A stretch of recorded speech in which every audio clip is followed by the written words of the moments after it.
दोस्तों, हमारी सीरीज चल रही है संजीव दत्त जी की बुक मेरा हिंदुस्तान, जो कि हिंदी ट्रांसलेशन है जिम कॉर्बेट जी की बुक माई इंडिया का।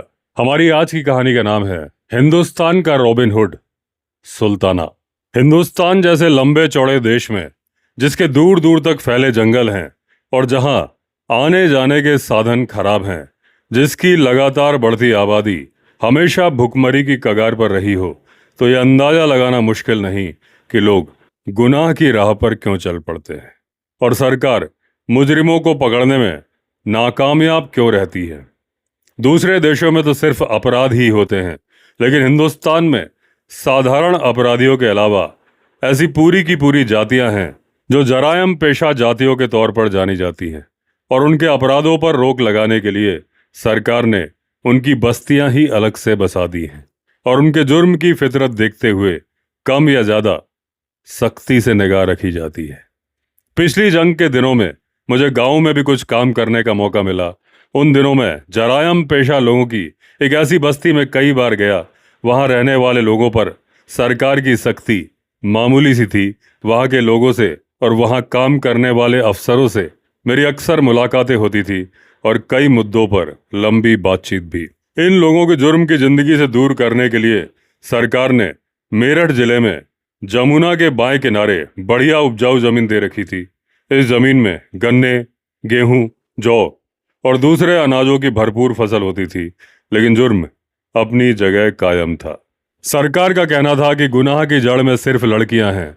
अफसरों के मुताबिक वहां की लड़कियां सिर्फ उन्हीं लड़कों से शादी करने को तैयार होती थी जो कि बड़े कामयाब मुजरिम हो या जिन्होंने जुर्म की दुनिया में बड़ा नाम कमा रखा हो। हिंदुस्तान में बसने वाली ऐसी जरायम पेशा जातियों में हर जाति एक खास किस्म के जुर्म में माहिर होती थी।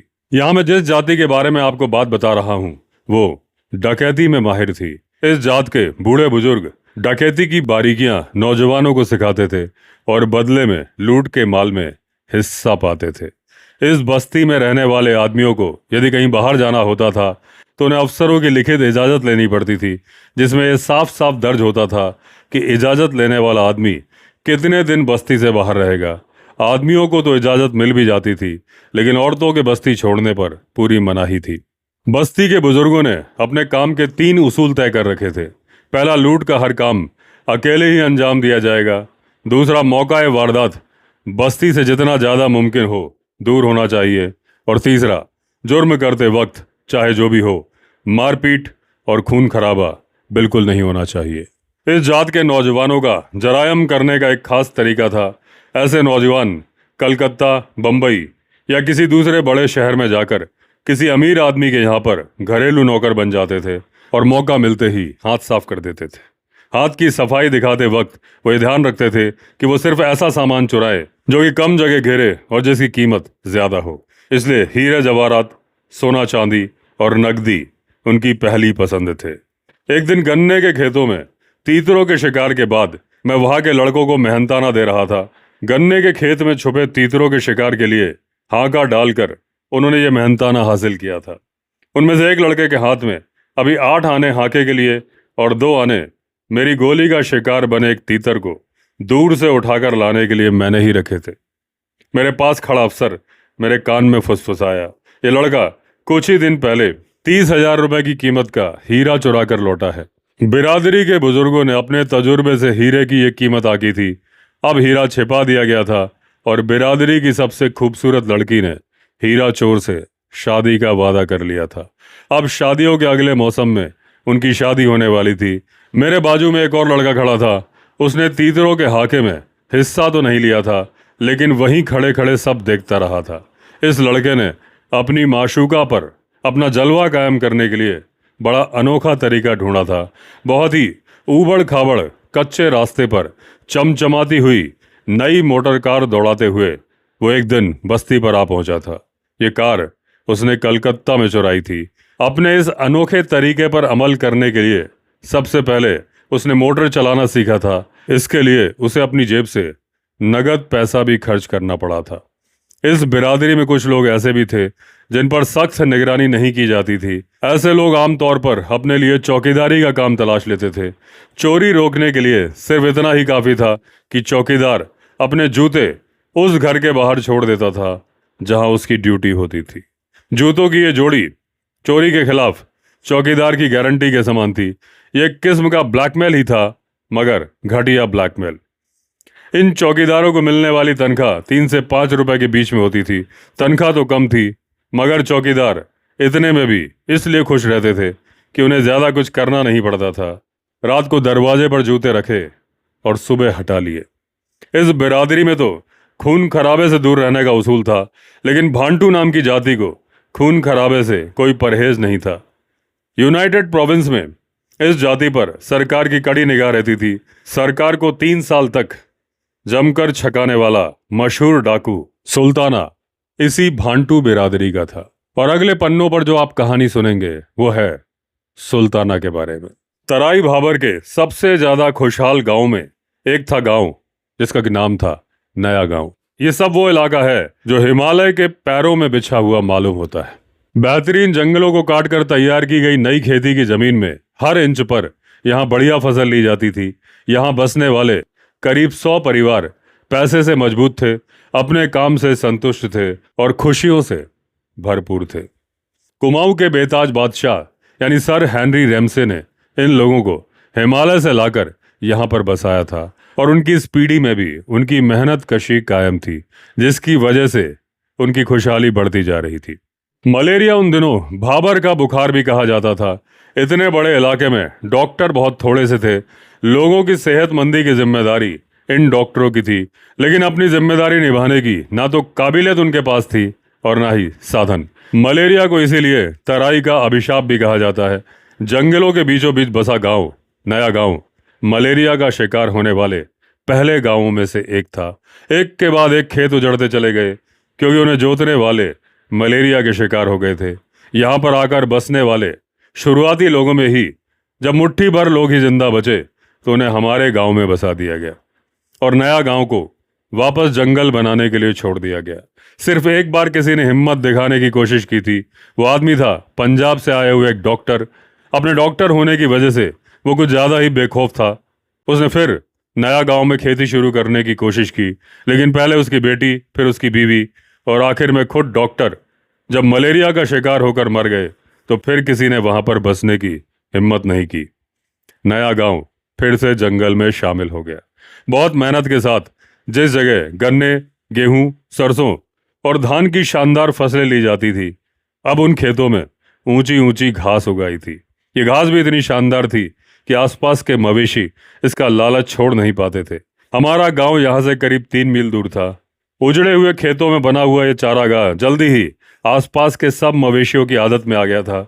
जंगल से घिरे किसी खुले चारागाह में यदि मवेशी लंबे समय तक चरने जाते रहे तो देर सवेर आसपास के मांसाहारी जानवरों को भी उनकी खबर लगी जाती है। एक बार गर्मियों के मौसम के बाद जब हम नैनीताल से अपने सर्दियों वाले घर कालाडूंगी आए तो मुझे जानकर जरा भी ताज्जुब नहीं हुआ कि इसी चारागाह के नजदीक जंगल में एक तेंदुआ बसा है और हमारे मवेशियों को आए दिन खा रहा है।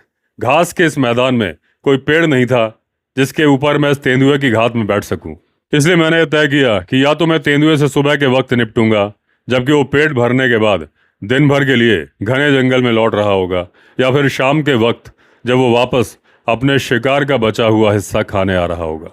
इन दोनों में से कोई भी तरीका अपनाने के पहले ये मालूम करना जरूरी था कि तेंदुए ने अपना घर कहाँ बनाया था। एक सुबह बहुत जल्दी उठकर रॉबिन और मैं ये जानकारी हासिल करने के लिए निकल पड़े। हालांकि नया गांव में खेती बाड़ी बंद हुए और गांव को उजड़े कई बरस बीत चुके हैं, लेकिन नया गांव का नाम आज भी चलता है। लोग जंगल के इस हिस्से को इसी नाम से जानते पहचानते हैं।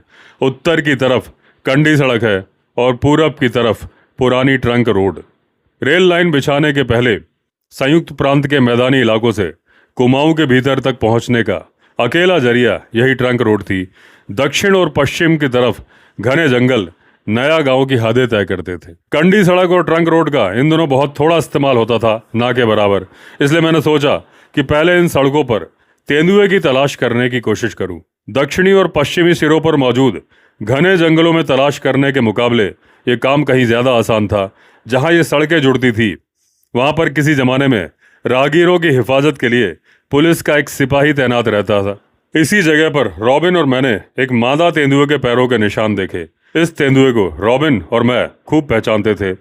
पिछले कई बरसों से ये मादा तेंदुआ हमारे गांव के निचली तरफ लेंटाना की घनी झाड़ियों में बसी हुई थी। उसने कभी भी हमारे मवेशियों की तरफ आंख उठाकर भी नहीं देखा था। अलावा इसके हमारी फसलों को नुकसान पहुंचाने वाले बंदरों और सुअरों पर उसका भारी आतंक था। इस मादा तेंदुए की वजह से वो हमारे खेतों से दूर रहने में ही अपनी खैरियत समझते थे। इसीलिए इस जानी पहचानी मादा तेंदुए के बारे में ज्यादा फिक्र किए बगैर हम गड़प्पो की तरफ ट्रंक रोड पर आगे चल पड़े। पिछली शाम के बाद से सड़क पर कोई इंसानी आवाजाही नहीं हुई थी, इसलिए सड़क से गुजरे या सड़क पार करने वाले जानवरों के निशान धूल में एकदम साफ दिखाई दे रहे थे। रॉबिन बेहद समझदार कुत्ता था और मेरा पक्का साथी। मेरे हाथ में थमी राइफल से ही उसने अंदाजा लगा लिया था कि आज हम परिंदों के शिकार पर नहीं निकले हैं। इसलिए जब बार बार एक मोर हमारे सामने से सड़क पार कर रहा था तो रॉबिन ने उस पर जरा भी ध्यान नहीं दिया। करीब 1 घंटा पहले इसी सड़क से हमारे आगे आगे गुजरी एक शेरनी और उसके बच्चों के पंजों के निशानों पर रॉबिन पूरा ध्यान लगाए हुए था। कहीं कहीं चौड़ी सड़क पर घास उगाई थी। ओस से भीगी इस घास पर शेरनी के बच्चों ने खूब उछल कूद की थी और उलटबाजियां मारी थी। रॉबिन ने नाक ऊंची करके गहरी सांस ली और भीतर उसके फेफड़ों तक शेर की गंध पहुंच गई। शेर की गंध में कितनी मिठास और कितना आतंक होता है यह उसे पहचानने वाला ही जानता है। ये बाघ परिवार अगले 1.5 मील तक ट्रंक रोड पर चलने के बाद पूरब की तरफ एक पगडंडी पकड़ चुका था। जहां कभी सिपाही खड़ा होता था वहां करीब 3 मील दूर और गड़प्पू से 2 मील ऊपर की तरफ शिकार के लिए खूब इस्तेमाल होने वाली एक पगडंडी ट्रंक रोड में तिरछी आ जुड़ती थी। इसी पगडंडी पर हमें बड़े नर तेंदुए के पैरों के निशान दिखाई दिए। जो हम ढूंढ रहे थे वो हमें मिल चुका था। ये तेंदुआ चारागाह की तरफ से आया था और सड़क पार करता हुआ निकल गया था। तेंदुआ मजबूत था और ताकतवर था। एक बार में पूरे कद की गाय को मारने में उसे जरा भी दिक्कत नहीं होगी। मैंने अंदाजा लगाया कि इस इलाके में दूसरा कोई तेंदुआ होने की संभावना ना के बराबर थी। रॉबिन की बड़ी इच्छा थी कि हम तेंदुए के पीछे जाएं, लेकिन जिस घने जंगल की तरफ तेंदुआ हमसे थोड़ा ही आगे निकला था ये वही जंगल था जहां कुंवर सिंह और हरि सिंह कुछ बरस पहले करीब करीब अपनी जान गंवा बैठे थे। ये जंगल कम से कम पैदल शिकार करने के लिए तो माकूल नहीं था। तेज निगाह और बारीक कानों से लैस तेंदुए का पीछा करना यहाँ खतरनाक साबित हो सकता था। अलावा इसके तेंदुए से मुलाकात के लिए कहीं बेहतर और ज्यादा आसान तरीका मेरे दिमाग में मौजूद था। हम वहीं से वापस लौट पड़े घर की तरफ नाश्ते के लिए। दोपहर के खाने के बाद रॉबिन, मेरी बहन मागी और मैं गड़प्पू की तरफ जाने वाली सड़क पर वापस चल पड़े। पिछले दिन तेंदुए ने हमारा कोई मवेशी नहीं मारा था। शायद उसने किसी चीतल या सुअर का शिकार कर लिया था, और यदि उसने शिकार नहीं किया था तो उसके आने की उम्मीद काफी ज्यादा थी। अपना पेट भरने के लिए चारागाह की तरफ आदतन वो जरूर आता। सड़क के किनारे एक झाड़ी के पीछे हमने पोजीशन ले ली। मागी और मेरे बीच में रॉबिन लेटा हुआ था। जहां हम घात लगाए बैठे थे उससे करीब 100 गज दूर वो पगडंडी थी जिस पर हमने तेंदुए के निशान सवेरे देखे थे। हमें यहाँ बैठे करीब 1 घंटा हो गया था। परिंदों के चहचहाने की मिली जुली आवाज हमें लगातार सुनाई दे रही थी। रंगीन पंखों से लदा एक मोर तभी अपनी राजसी चाल में हमारे सामने से निकला। थोड़ी देर में कोई 10-12 चीतलों की आवाज हमें उस दिशा से ले आई जहां हमारे अंदाजे से तेंदुआ आराम कर रहा था। चीतलों की यह आवाज जंगल के दूसरे जानवरों को तेंदुए की मौजूदगी के बारे में चेताने के लिए थी। 10 मिनट बाद हमारे थोड़ा नजदीक किसी अकेले चीतल ने भी यही चेतावनी दोहराई।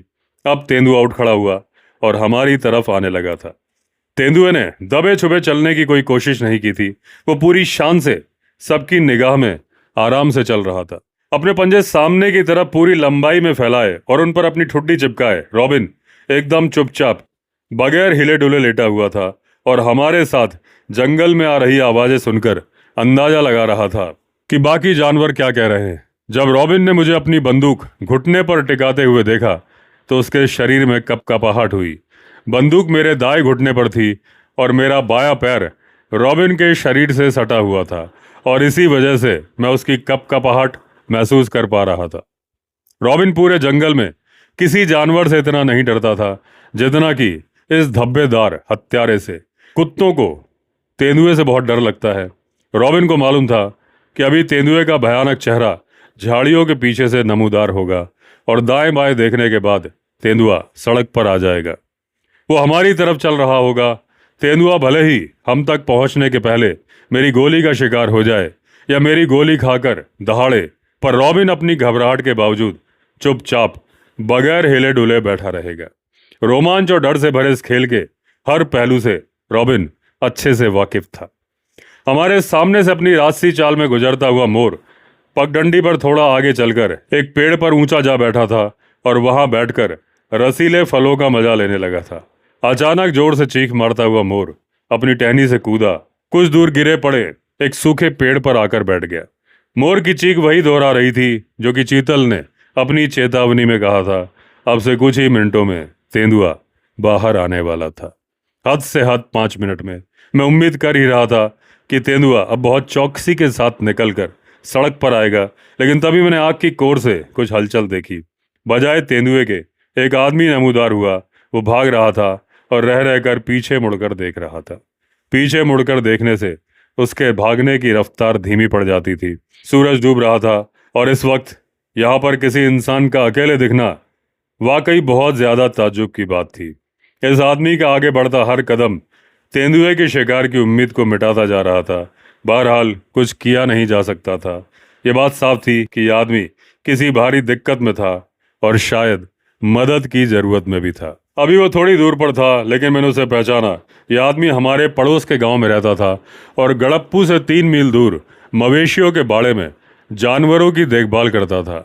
हम पर निगाह पड़ते ही वो और ज्यादा घबरा गया, लेकिन जब उसने मुझे पहचाना तो बेहद घबराहट भरी आवाज में चिल्लाया, भागो साहब भागो, अपनी जान बचाओ साहब, सुल्ताना के आदमी मेरे पीछे पड़े हैं।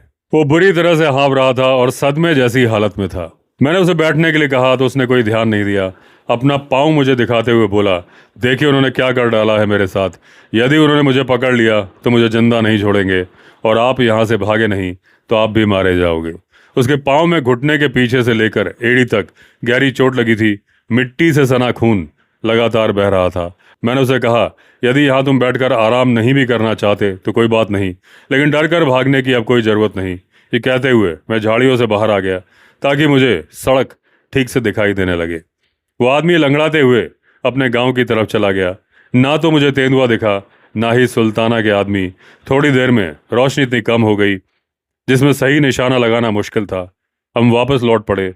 तेंदुआ ना मार पाने का सबसे ज्यादा अफसोस रॉबिन को था। अगली सुबह मुझे घायल आदमी की पूरी कहानी सुनने को मिली। वो गड़प्पू और अपने मवेशी खाने के बीच में भैंसे चरा रहा था कि तभी उसने गोली की आवाज़ सुनी। मुझे मालूम था कि गोली किसने चलाई। दरअसल सवेरे ही उसके गांव का मुखिया का भतीजा मवेशी खाने पर आया था और उसे चोरी से चीतल का शिकार करने का इरादा जाहिर किया था।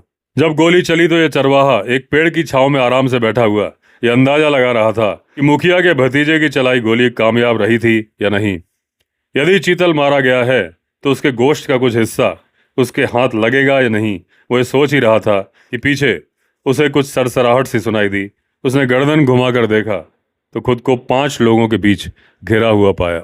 उन लोगों ने चरवाहे से उठ खड़े होने का हुक्म दिया और कहा कि हमें वहां ले चलो जहां से गोली चली है।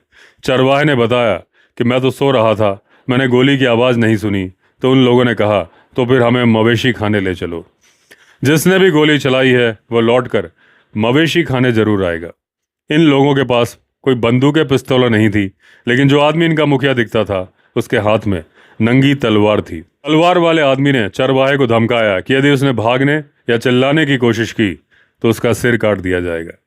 जब सब लोग जंगल में आगे बढ़े तो तलवार वाले ने चरवाहे को बताया कि वो लोग सुल्ताना के आदमी हैं। सुल्ताना पास के ही जंगल में रुका हुआ है और उसने हमें गोली चलाने वाले को पकड़ कर लाने के लिए कहा है। उन्होंने चरवाहे को यह भी कहा कि यदि मवेशी खाने में हमें रोकने की कोशिश हुई तो हम मवेशी खाने को जलाकर राख कर देंगे और तुम्हें भी मार डालेंगे। हमारा ये चरवाहा इस धमकी से बड़ी उलझन में आ गया था।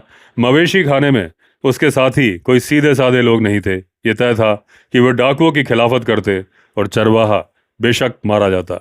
दूसरी तरफ यदि मवेशी खाने के आदमी डाकुओं का विरोध नहीं करते तो भी सुल्ताना के आदमियों को मवेशी खाने का रास्ता बताने जैसा गुनाह ना तो कभी माफ किया जाता, ना ही कभी भुलाया जाता। जब उसके मन में ये ख्याल आ रहे थे तो वो करीब करीब नाउम्मीद हो चुका था कि तभी चीतलों के झुंड का पीछा करते जंगली कुत्ते वहां से निकले।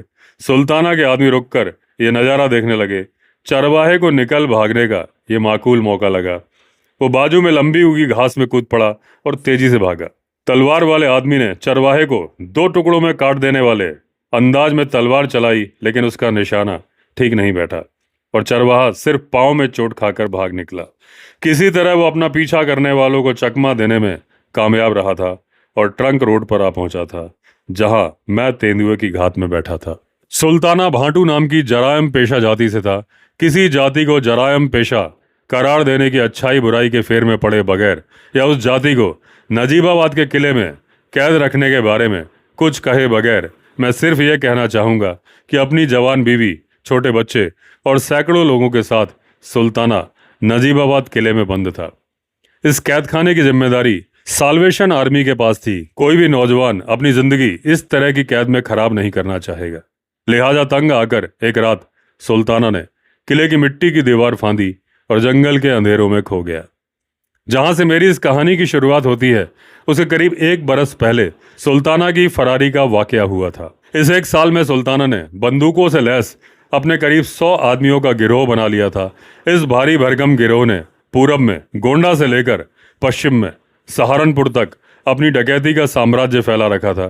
कभी कभी यह गिरोह पंजाब जाकर भी लूटपाट करके आता था। आमतौर पर यह गिरोह तराई और भाबर के जंगलों में छिपा रहता था और लगभग रोज ही अपना ठिकाना बदलता रहता था। सरकारी दफ्तरों में सुल्ताना और उसके गिरोह की हरकतों के बारे में मोटी मोटी फाइलें मौजूद हैं। ये फाइलें मुझे कभी देखने को नहीं मिली और मेरी कहानी सिर्फ उन्हीं वाकयों को बयान करती है जिनमें मैंने हिस्सा लिया था या फिर जो मेरी जानकारी में आए। यदि इस कहानी में कुछ बातें सरकारी दस्तावेजों से मेल नहीं खाती तो मैं सिर्फ अफसोस ही जाहिर कर सकता हूं, लेकिन मैं अपनी कहानी में एक भी लफ्ज बदलने या वापस लेने के लिए तैयार नहीं हूं। मैंने पहली बार सुल्ताना के बारे में तब सुना था जब वो काला डूंगी में हमारे सर्दियों वाले मकान से कुछ मील दूर गड़प्पू के जंगलों में डेरा डाले हुए था। तराई और भाबर के जिस इलाके में सुल्ताना ने अपनी डकैती की सल्तनत कायम कर ली थी, वो कुमाऊं का कमिश्नर होने के नाते पर्सी विंदाम के जिम्मे था। इस इलाके को सुल्ताना की दहशत से छुटकारा दिलाने के लिए फ्रेडी यंग नाम के पुलिस अफसर की मांग की थी। फ्रेडी यंग की गिनती अपने वक्त के बेहतरीन पुलिस अफसरों में होती थी और उसे कुछ बरस संयुक्त प्रांत में नौकरी करने का तजुर्बा था। सरकार ने विंदम की मांग मानते हुए स्पेशल डकैती पुलिस फोर्स कायम करने की मंजूरी दे दी। फ्रेडी को इस पुलिस फोर्स का सुप्रीम कमांडर बना दिया गया। फ्रेडी को अपनी पसंद के जवान भर्ती करने की खुली छूट थी। फ्रेडी ने आसपास के जिलों की पुलिस फोर्स से बेहतरीन लोगों की टीम अपने लिए चुन ली। इस मामले में फ्रेडी को दूसरे पुलिस अफसरों की नाराजगी भी मोल लेनी पड़ी। सुल्ताना के सिर पर हजारों रुपए का इनाम था, जिसे हासिल करने का सपना हर पुलिस अफसर देखता था, लेकिन उनके बेहतरीन जवान फ्रेडी की स्पेशल फोर्स में चले जाने की वजह से अब इनाम हासिल करने की उम्मीद पर पानी फिरता नजर आ रहा था। फ्रेडी के नए फोर्स में आए लोग अपने जिलों के पुलिस कप्तानों को इनाम दिलाने में मददगार साबित हो सकते थे। जब फ्रेडी अपनी फोर्स में भर्ती करने में लगा हुआ था, उन्हीं दिनों सुल्ताना अपने गिरोह के साथ तराई और भाबर के इलाकों में छोटे छोटे शहरों में डकैतियां डालने में मशगूल था। फ्रेडी ने सुल्ताना को धर पकड़ने की पहली कोशिश रामनगर के जंगलों में की। वहां वन विभाग पेड़ कटवा रहा था और इस काम में बड़े पैमाने पर मजदूरों की फौज जुटी हुई थी। मजदूरों की ये फौज एक ठेकेदार के लिए काम करती थी। इस ठेकेदार को कहा गया कि एक रात वो जंगल में नाच गाने का इंतजाम करे और बाकी लोगों के साथ सुल्ताना और उसके गिरोह को भी नाच में आने का न्योता दे। इंतजाम सिर्फ नाच का ही नहीं था, नाच के बाद बड़ी दावत भी थी। सुल्ताना और उसके गिरोह ने खुशी खुशी न्योता स्वीकार कर लिया, लेकिन उन्होंने ठेकेदार से बात मनवा ली कि वो लोग नाच बाद में देखेंगे और खाना पहले खाएंगे। उनका कहना था कि खाली पेट के बजाय भरे पेट से देखने में नाच का मजा दुगना हो जाएगा। यहाँ कहानी को बीच में ही रोककर मैं बताना चाहता हूँ कि यदि कभी आप पूरब की तरफ हिंदुस्तान वगैरह नहीं आए हैं तो आपको ये पता नहीं होगा कि यहाँ नाच में मेहमान हिस्सा नहीं लेते। लड़कियां नाचती है और मेहमान सिर्फ देखते हैं। नाच सिर्फ पेशेवर नचनियों और उनके साजिंदों तक ही सिमटा रहता है। दोनों तरफ पैसा खूब था और जिस तरह विलायत में पैसे का इस्तेमाल जानकारी खरीदने के लिए होता है, वैसे ही यहाँ भी होता है। डाकू और पुलिस के इस खेल में जो पहली चाल चली गई थी वो थी दोनों तरफ खुफियागिरी का इंतजाम। इस मामले में सुल्ताना फ्रेडी के मुकाबले कहीं बेहतर हालत में था। फ्रेडी मुखबिरों से मिलने वाली खबरों के बदले सिर्फ इनाम भर दे सकता था, जबकि सुल्ताना इनाम देने के अलावा जानकारी छिपाने के लिए या उसके गिरोह के बारे में पुलिस को खबर करने पर सजा भी दे सकता था। अपनी खिलाफत करने वालों को सजा देने का उसका तरीका अब सबको मालूम था, इसलिए कोई सुल्ताना की नाराजगी मोल नहीं लेना चाहता था। गरीबी, असल गरीबी क्या होती है ये सुल्ताना खुद भुगत चुका था, इसलिए उसके दिल में गरीबों के लिए खास जगह थी। नजीबाबाद किले में उसने घनघोर गरीबी देखी थी। उसके बारे में यह भी कहा जाता है कि बतौर डकैत सुल्ताना ने ना तो किसी गरीब आदमी को एक पैसे का नुकसान पहुंचाया था, ना ही कभी किसी गरीब की मदद से मुंह मोड़ा था। और जिन छोटे दुकानदारों से वो अपने गिरोह का राशन पानी खरीदता था, उन्हें वो दुगना दाम चुकाता था। इसमें कोई ताज्जुब की बात नहीं कि उसकी खुफिया फौज में हजारों लोग शामिल थे जो उसके आंख कान का काम करते थे। यही वजह थी कि उसे मालूम था कि नाच में आने का न्योता दरअसल ठेकेदार का नहीं बल्कि कप्तान फ्रेडी यंग का था। इस बीच जंगल में मंगल की तैयारियां जोरों पर थी। ठेकेदार पैसे वाला आसामी था और उसने रामनगर और काशीपुर से भी अपने दोस्तों को नाच में आने की दावत दे रखी थी। इलाके की बेहतरीन पेशेवर नचनियां और साजिंदे बुलाए गए थे। बड़ी तादाद में खाने का और उससे ज्यादा बड़ी तादाद में पीने का सामान मंगवाया था। गिरोह वालों के शौक को ध्यान में रखते हुए पीने का सामान इतना ज्यादा था कि उसे बैलगाड़ियों पर लादकर कैंप तक पहुंचाना पड़ा। उस रात जिस वक्त सुल्ताना को निपटाने की तैयारी थी, ठेकेदार के मेहमान ठीक वक्त पर आ पहुंचे और खाने पीने का दौर शुरू हुआ। मुमकिन यही है कि ठेकेदार को दोस्तों को जरा भी अंदाजा नहीं था कि इस मजमे में दूसरे मेहमानों की असलियत क्या है। जैसा कि ऐसे मौक़ों पर होता है, लोग अपनी जात के मुताबिक अपने अपने झुंड बनाकर अलावों के इर्द गिर्द बैठे थे। अलावों और लालटेनों की रोशनी इतनी कम थी कि किसी को पहचान पाना ही मुश्किल था। सुल्ताना और उसके गिरोह ने मजे से खाया पिया और जब दावत खत्म हो रही थी तो सुल्ताना अपने मेजबान को एक तरफ ले गया। उसने मेहमान नवाजी के लिए शुक्रिया अदा किया और कहा कि हमें बहुत दूर जाना है, इसलिए हम नाच के लिए नहीं रुक पाएंगे। जाने के पहले उसने एक दरख्वास्त और की। सुल्ताना की दरखास्तें कभी नामंजूर नहीं की जाती थीं। ये दरखास्त थी कि हमारे जाने के बाद नाच गाना वैसा ही चलता रहे जैसा कि चलना चाहिए। नाच में इस्तेमाल होने वाला सबसे खास साज होता है ढोल। ये पहले ही तय हो गया था कि ढोल की आवाज़ फ्रेडी यंग के लिए हमला करने का इशारा होगी।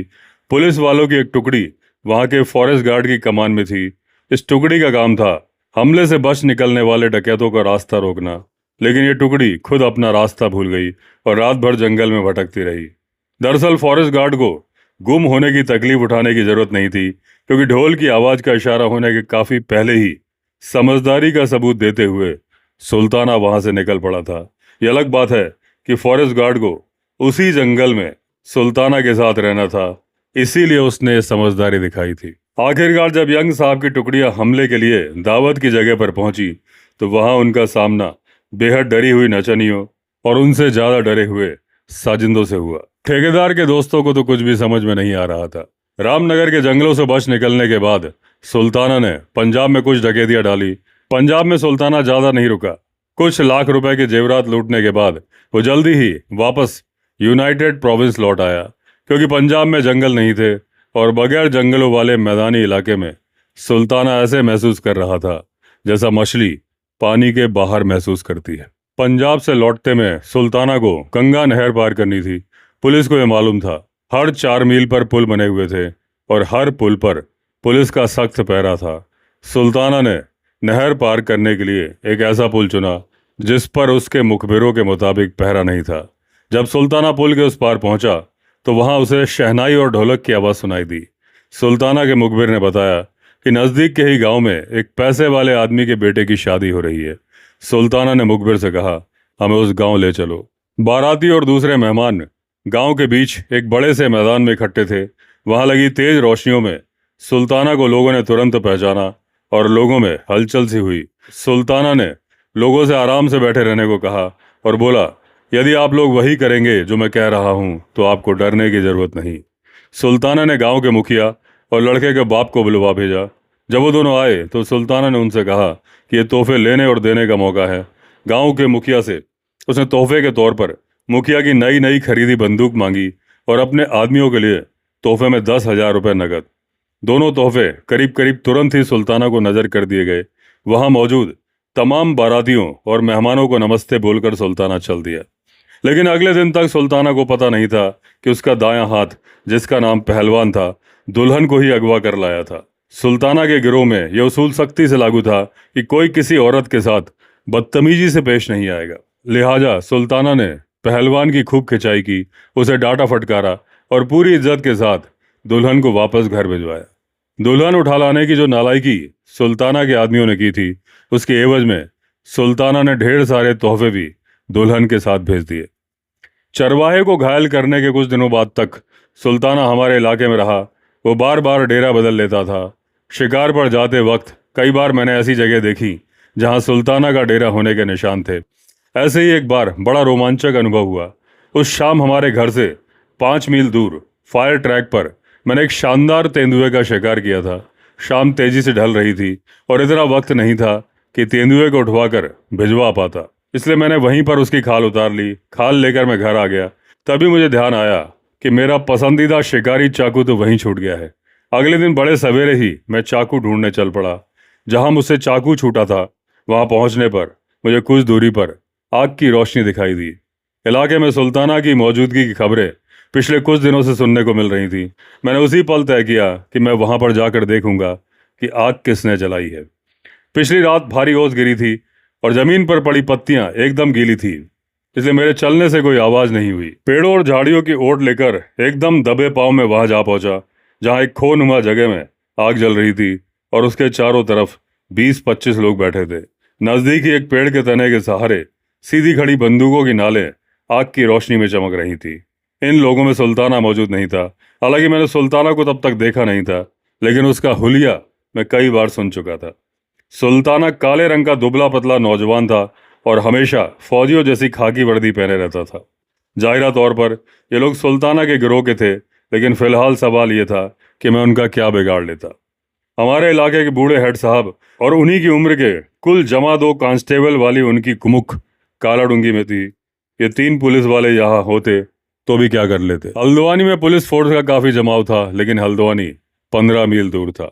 मैं अभी अपना अगला कदम तय ही कर रहा था कि तभी इन लोगों में से एक ने कहा कि अब चलने का वक्त हो गया है। यदि इन लोगों ने मुझे देख लिया तो कुछ ना कुछ गड़बड़ ये लोग मेरे साथ करेंगे। ये सोचकर मैं तेजी से सामने आया और बंदूकों और आदमियों के बीच जा खड़ा हुआ। मेरे खड़े होने की जगह थोड़ी सी ऊंची थी। इन आदमियों ने जब मुझे देखा तो उनके चेहरे पर बड़ी हैरत उभर आई। मैंने उनसे पूछा कि तुम लोग यहाँ पर क्या कर रहे हो। अपनी हैरत से सबसे पहले उभरने वाले आदमी ने जवाब दिया, कुछ नहीं। मेरे अगले सवालों के जवाब में उन्होंने मुझे बताया कि वो लोग लकड़ी का कोयला बनाने वाले हैं और बरेली से आए हैं। रात में रास्ता भटक गए थे, इसलिए यहाँ पर रुक गए। अब मैंने उस पेड़ की तरफ देखा जिसके तने के साथ बंदूकें टिका कर रखी गई थी। जिसे मैं बंदूक की नाले समझ रहा था, वो इन मजदूरों की कुल्हाड़ियों का ढेर था। लंबे अरसे तक सख्त इस्तेमाल की वजह से कुल्हाड़ियों के हत्थे एकदम चिकने और चमकदार बन गए थे। यही हत्थे मुझे आग की रोशनी में बंदूकों की नाल जैसे दिखे थे। मैंने उन आदमियों से कहा कि ओस की वजह से मेरे पांव गीले और एकदम ठंडे हो रहे हैं। मैं थोड़ी देर आग तापना चाहता हूँ। मैं भी उनके घेरे में जा बैठा। वहाँ कुछ देर बैठकर गप्पे मारने और उन्हें अपनी सिगरेटें पिलाने के बाद मैंने उन्हें लकड़ी का कोयला बनाने वाले लोगों के कैंप का रास्ता समझाया और अपना चाकू वापस उठाते हुए घर वापस आ गया। जब कभी आपके रोमांच का सिलसिला ज्यादा लंबा चल जाए तो आपकी कल्पना आपके साथ अजीबो गरीब खेल खेलने लगती है। मुझे कई बार ऐसे तजुर्बे हो चुके हैं। एक दफा मैं शेर की घात में मचान पर बैठा था। नीचे शेर का मारा हुआ सांभर पड़ा था, जिसे खाने शेर आता और मेरी गोली का निशाना बनता। मैं पूरा ध्यान लगाए शेर के आने की उम्मीद कर रहा था। मुझे बार बार शेर के कदमों की आहट सुनाई दे रही थी, लेकिन यह आहट लगातार कुछ दूर तक बनी हुई थी।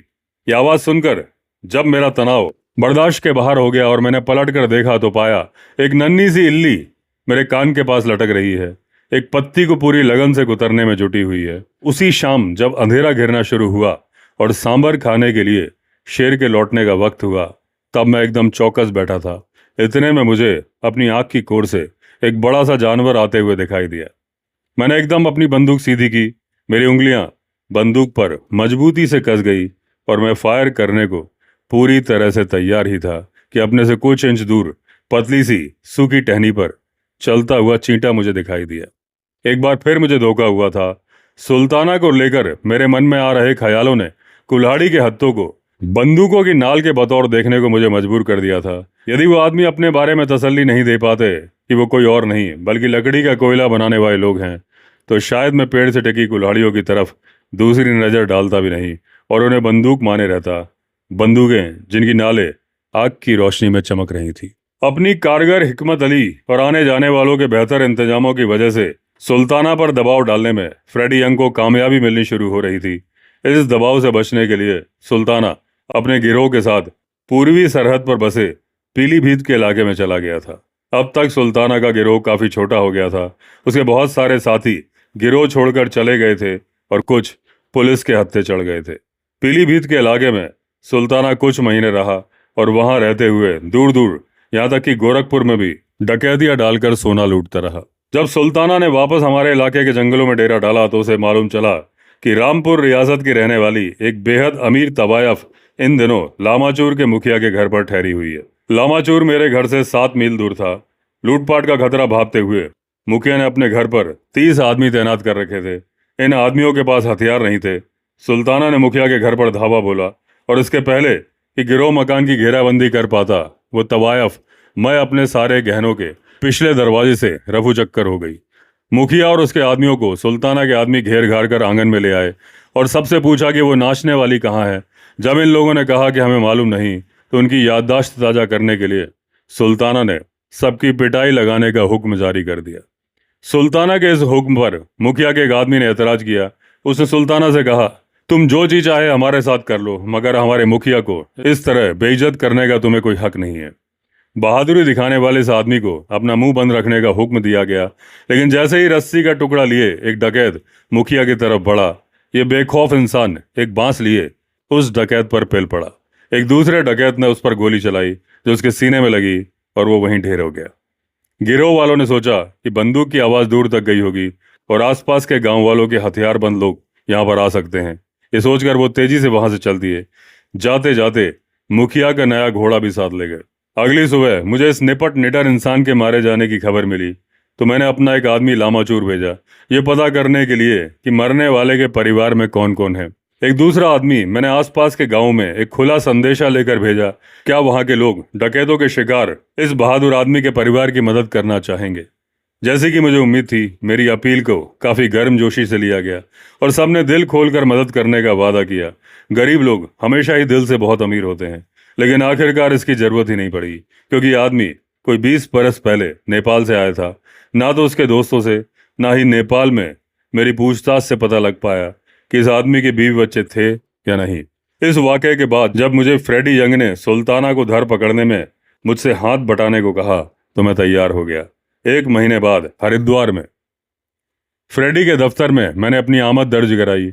18 बरस मिर्जापुर का कलेक्टर रहने के दौरान विंडम ने शेर के शिकार में मदद के लिए कोल और भुन्निया जात के 10-10 लोगों की एक बढ़िया टीम जुटा रखी थी।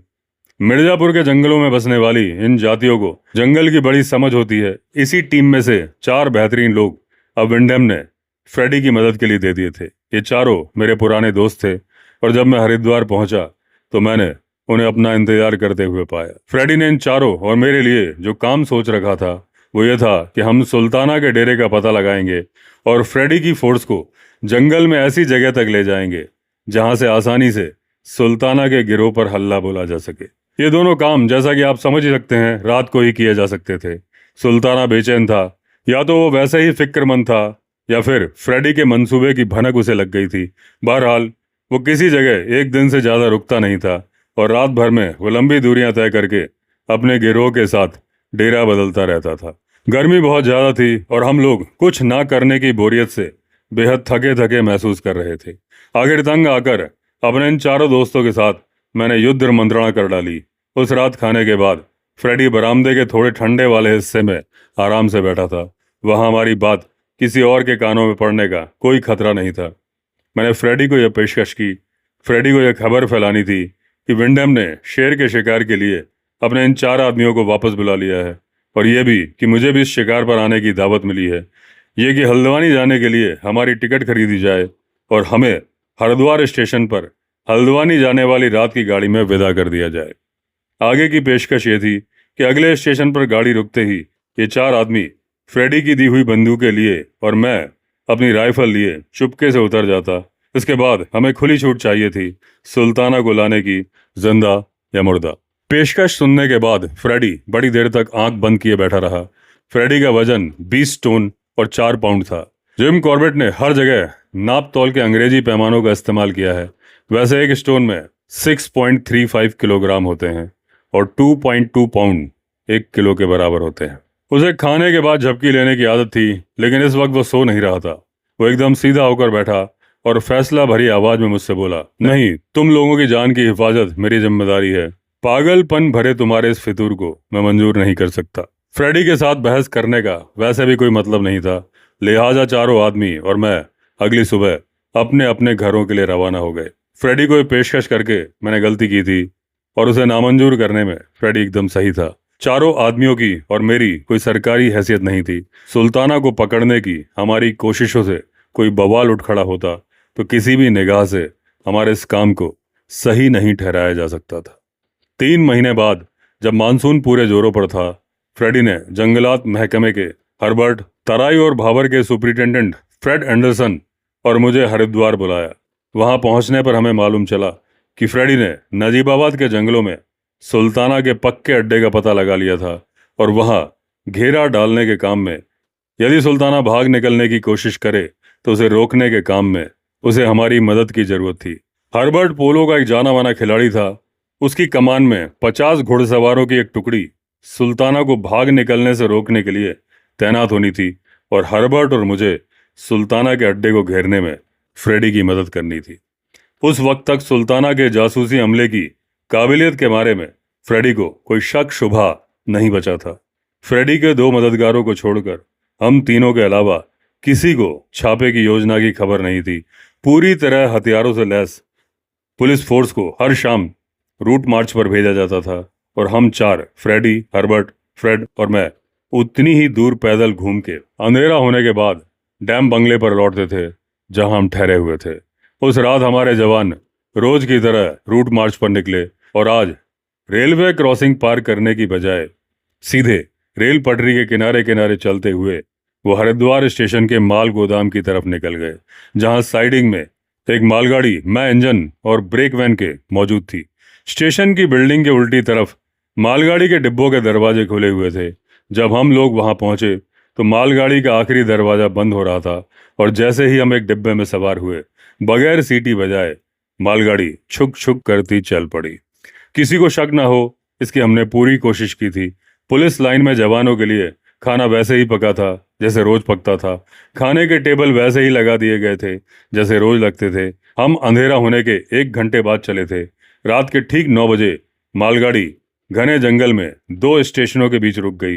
एक डिब्बे से दूसरे डिब्बे तक पूरी मालगाड़ी में कानो कान ट्रेन से उतरने का संदेश भेजा गया ताकि किसी को खबर ना हो। जैसे ही आखिरी जवान उतरा, ट्रेन भाप का गुबार छोड़ती अंधेरे में आगे बढ़ गई।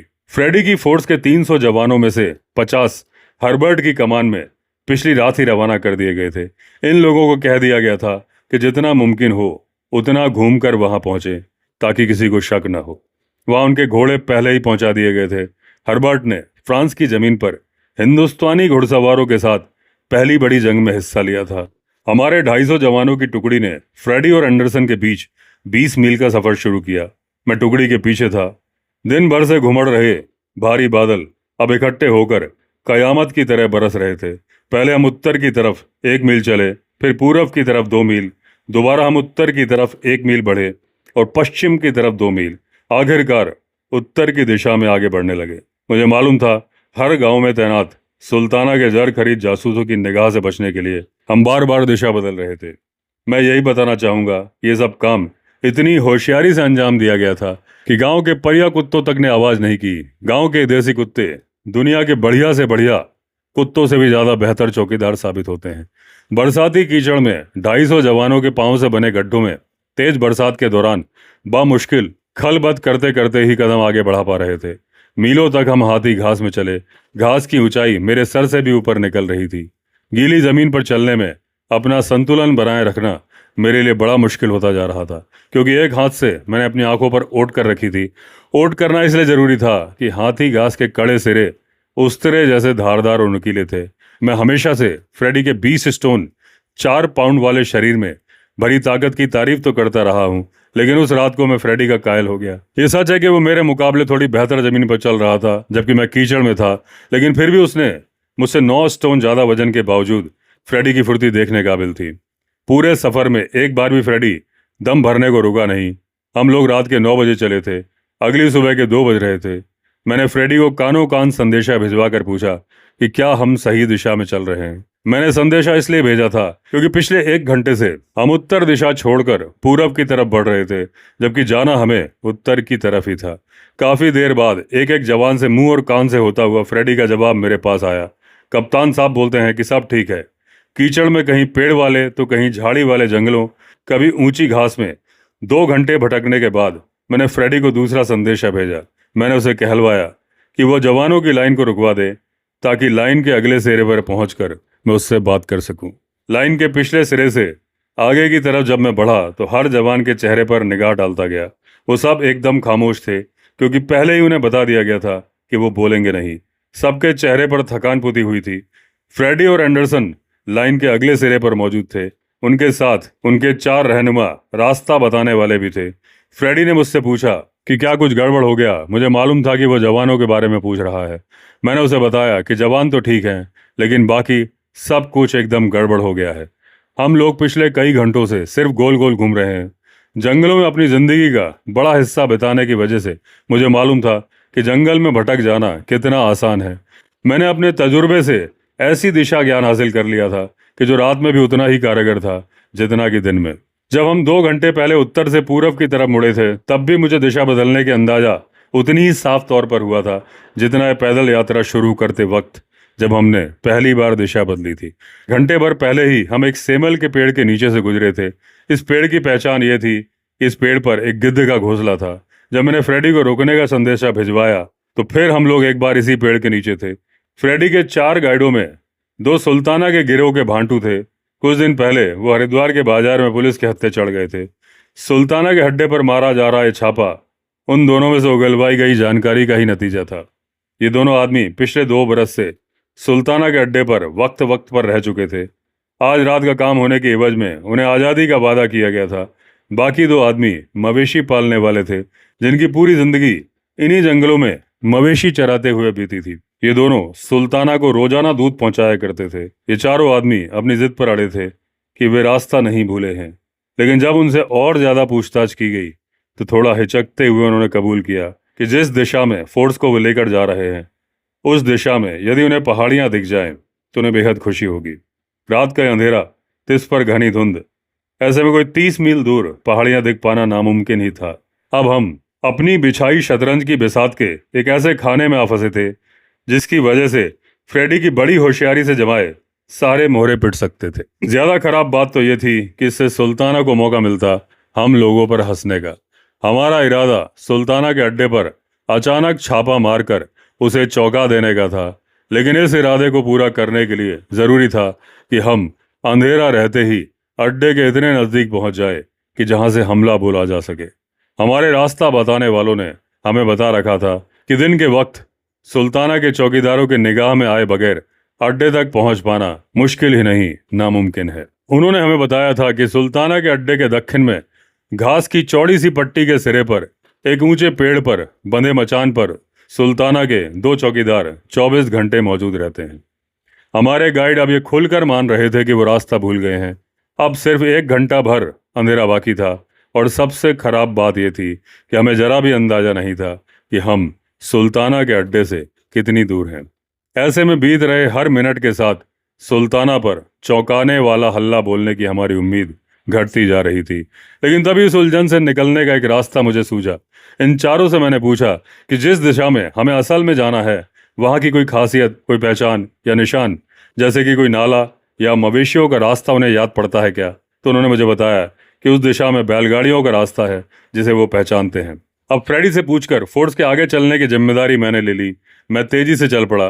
मुझे पक्का मालूम है कि मेरे पीछे चलने वाले सब लोगों को पूरा यकीन था कि जिस रास्ते पर मैं उन्हें लेकर जा रहा हूँ उस पर चलते हुए हम सब जरूर की रेल की उसी पटरी पर पहुंच जाएंगे जहां से 7 घंटे पहले हमने अपना मार्च शुरू किया था। अब तक बरसात थम गई थी। ताजी खुशनुमा हवा के झोंकों से बादल भी साफ हो गए थे। अभी पौ फट ही रही थी कि बैलगाड़ियों के पहियों से बने ढर्रे में मेरे कदम लड़खड़ाए। ये वही पुराना ढर्रा था जो काम में नहीं आता था और जिसका जिक्र हमारे गाइडों ने किया था। अब उनके चेहरों पर छाई खुशी देखकर मेरा ये सोचना यकीन में बदल गया कि वो रास्ता भूलने के बारे में झूठ नहीं बोल रहे थे। वो गलती से ही रास्ता भूल गए थे। उन्होंने ऐसा जानबूझकर नहीं किया था। अब हमारे गाइड फिर आगे हो लिए। उनके पीछे करीब 1 मील चलते हुए हमने शिकार के लिए इस्तेमाल होने वाली एक पगडंडी पार की। इसके आधा मील गहरी और धीमे बहने वाली एक छोटी नदी थी। मुझे इस बात की खुशी थी कि हमें इसे पार नहीं करना था। तराई के इलाके की इन नदियों से मुझे हमेशा दहशत होती रही है। इनके किनारों पर और भीतर मैंने बड़े बड़े अजगर डोलते हुए देखे हैं। नदी के दाएं किनारे के साथ साथ पगडंडी चल रही थी। कंधों तक ऊंची घास में चलते हुए हम अभी कुछ 100 कदम ही चले थे कि हमारे रहनुमाओं की चाल धीमी हो गई। वे चारों जिस ढंग से बार बार बाईं तरफ गर्दन घुमा घुमा कर देख रहे थे उससे मैं समझ गया कि हम लोग मचान के नजदीक पहुंच रहे हैं। अब तक उजाला हो चुका था और सूरज की किरणें पेड़ की फुनगियों पर सीधे पड़ रही थी। सबसे आगे चल रहा हमारा रहनुमा एकदम झुककर बैठ गया और उसके साथी भी। उन्होंने हमें भी यही करने का इशारा किया। पीछे आ रही सिपाहियों की टुकड़ी को हमने रुकने और बैठ जाने को कहा। फ्रेडी, एंडरसन और मैं सबसे आगे वाले रहनुमा के पास पहुंचे और उसके बाजू में जाकर हम लेट गए और उसकी बताई दिशा में जब हमने देखा तो हमें मचान दिखाई दिया। एक बहुत बड़े पेड़ पर जमीन से करीब 30-40 फीट की ऊंचाई पर मचान बंधा हुआ था। ये मचान करीब करीब 4 मंजिल ऊंची इमारत के बराबर था। सवेरे का सूरज इस वक्त जिस ऊंचाई पर था उसकी वजह से मचान पर एकदम सीधे रोशनी पड़ रही थी। मचान पर 2 आदमी थे। एक का दायां कंधा हमारी तरफ था और वो हुक्का पी रहा था।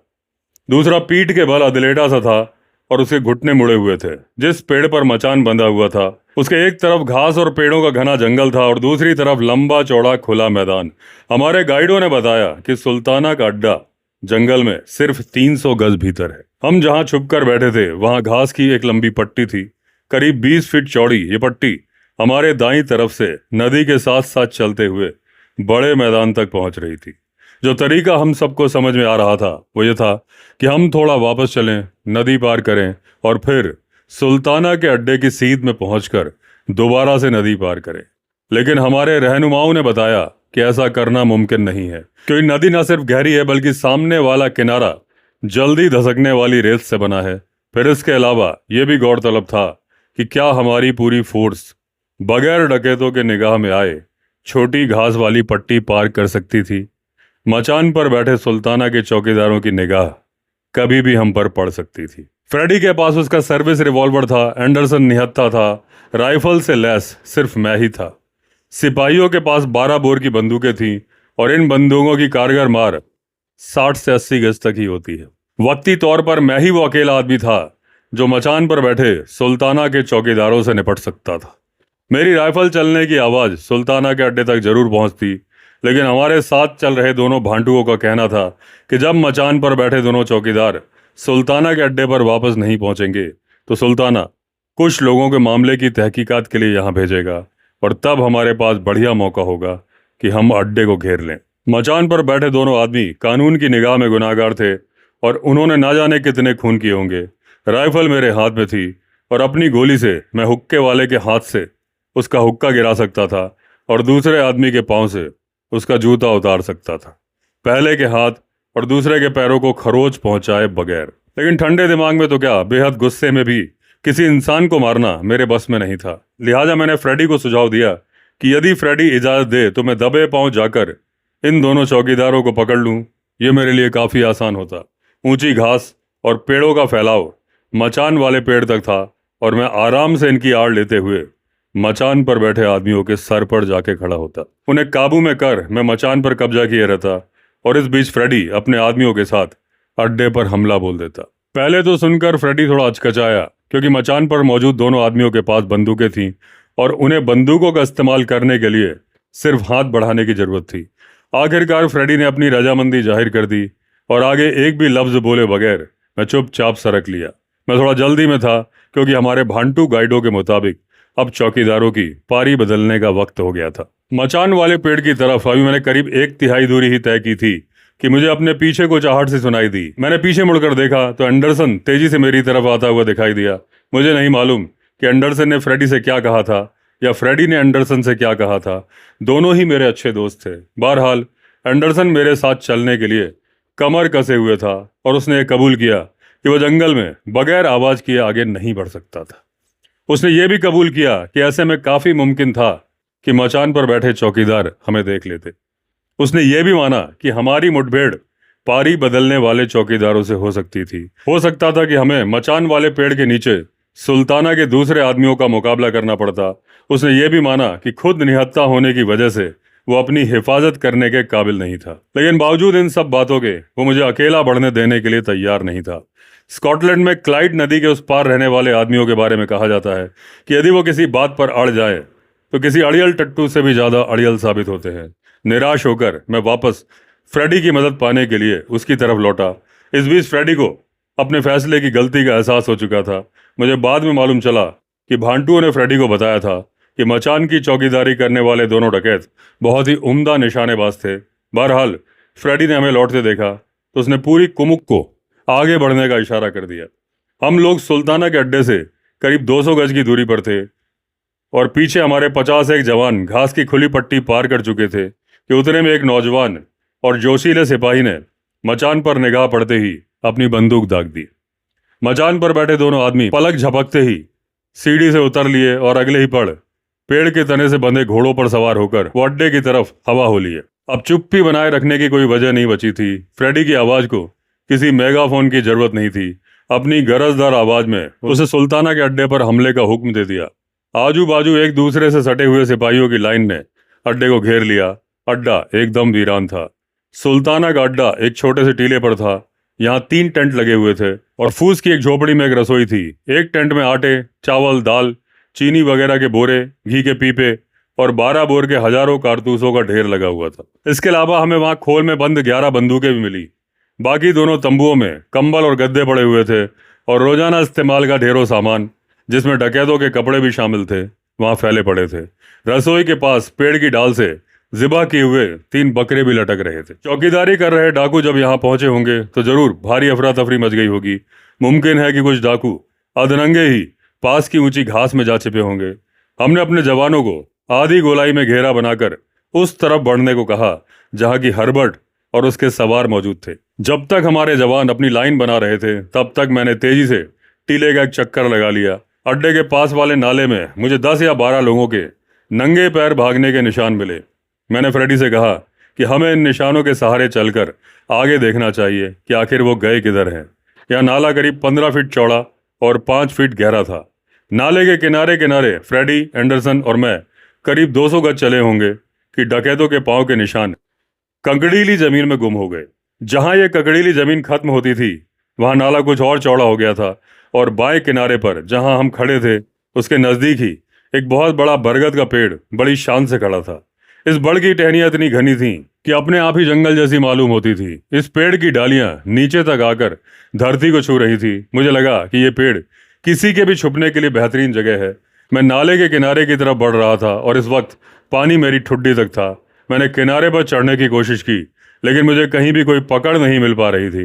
लिहाजा मैंने ठोकर मारकर नरम मिट्टी में पांव रखने की जगह बनाने की कोशिश की, लेकिन मिट्टी इतनी नरम थी कि मेरा बोझ पड़ते ही घुल जाती थी। मैं सोच ही रहा था कि नाले में आगे चलता हुआ वहां पहुंच जाऊं जहां नाला समतल हो गया था और वहां से उस पार निकल जाऊं।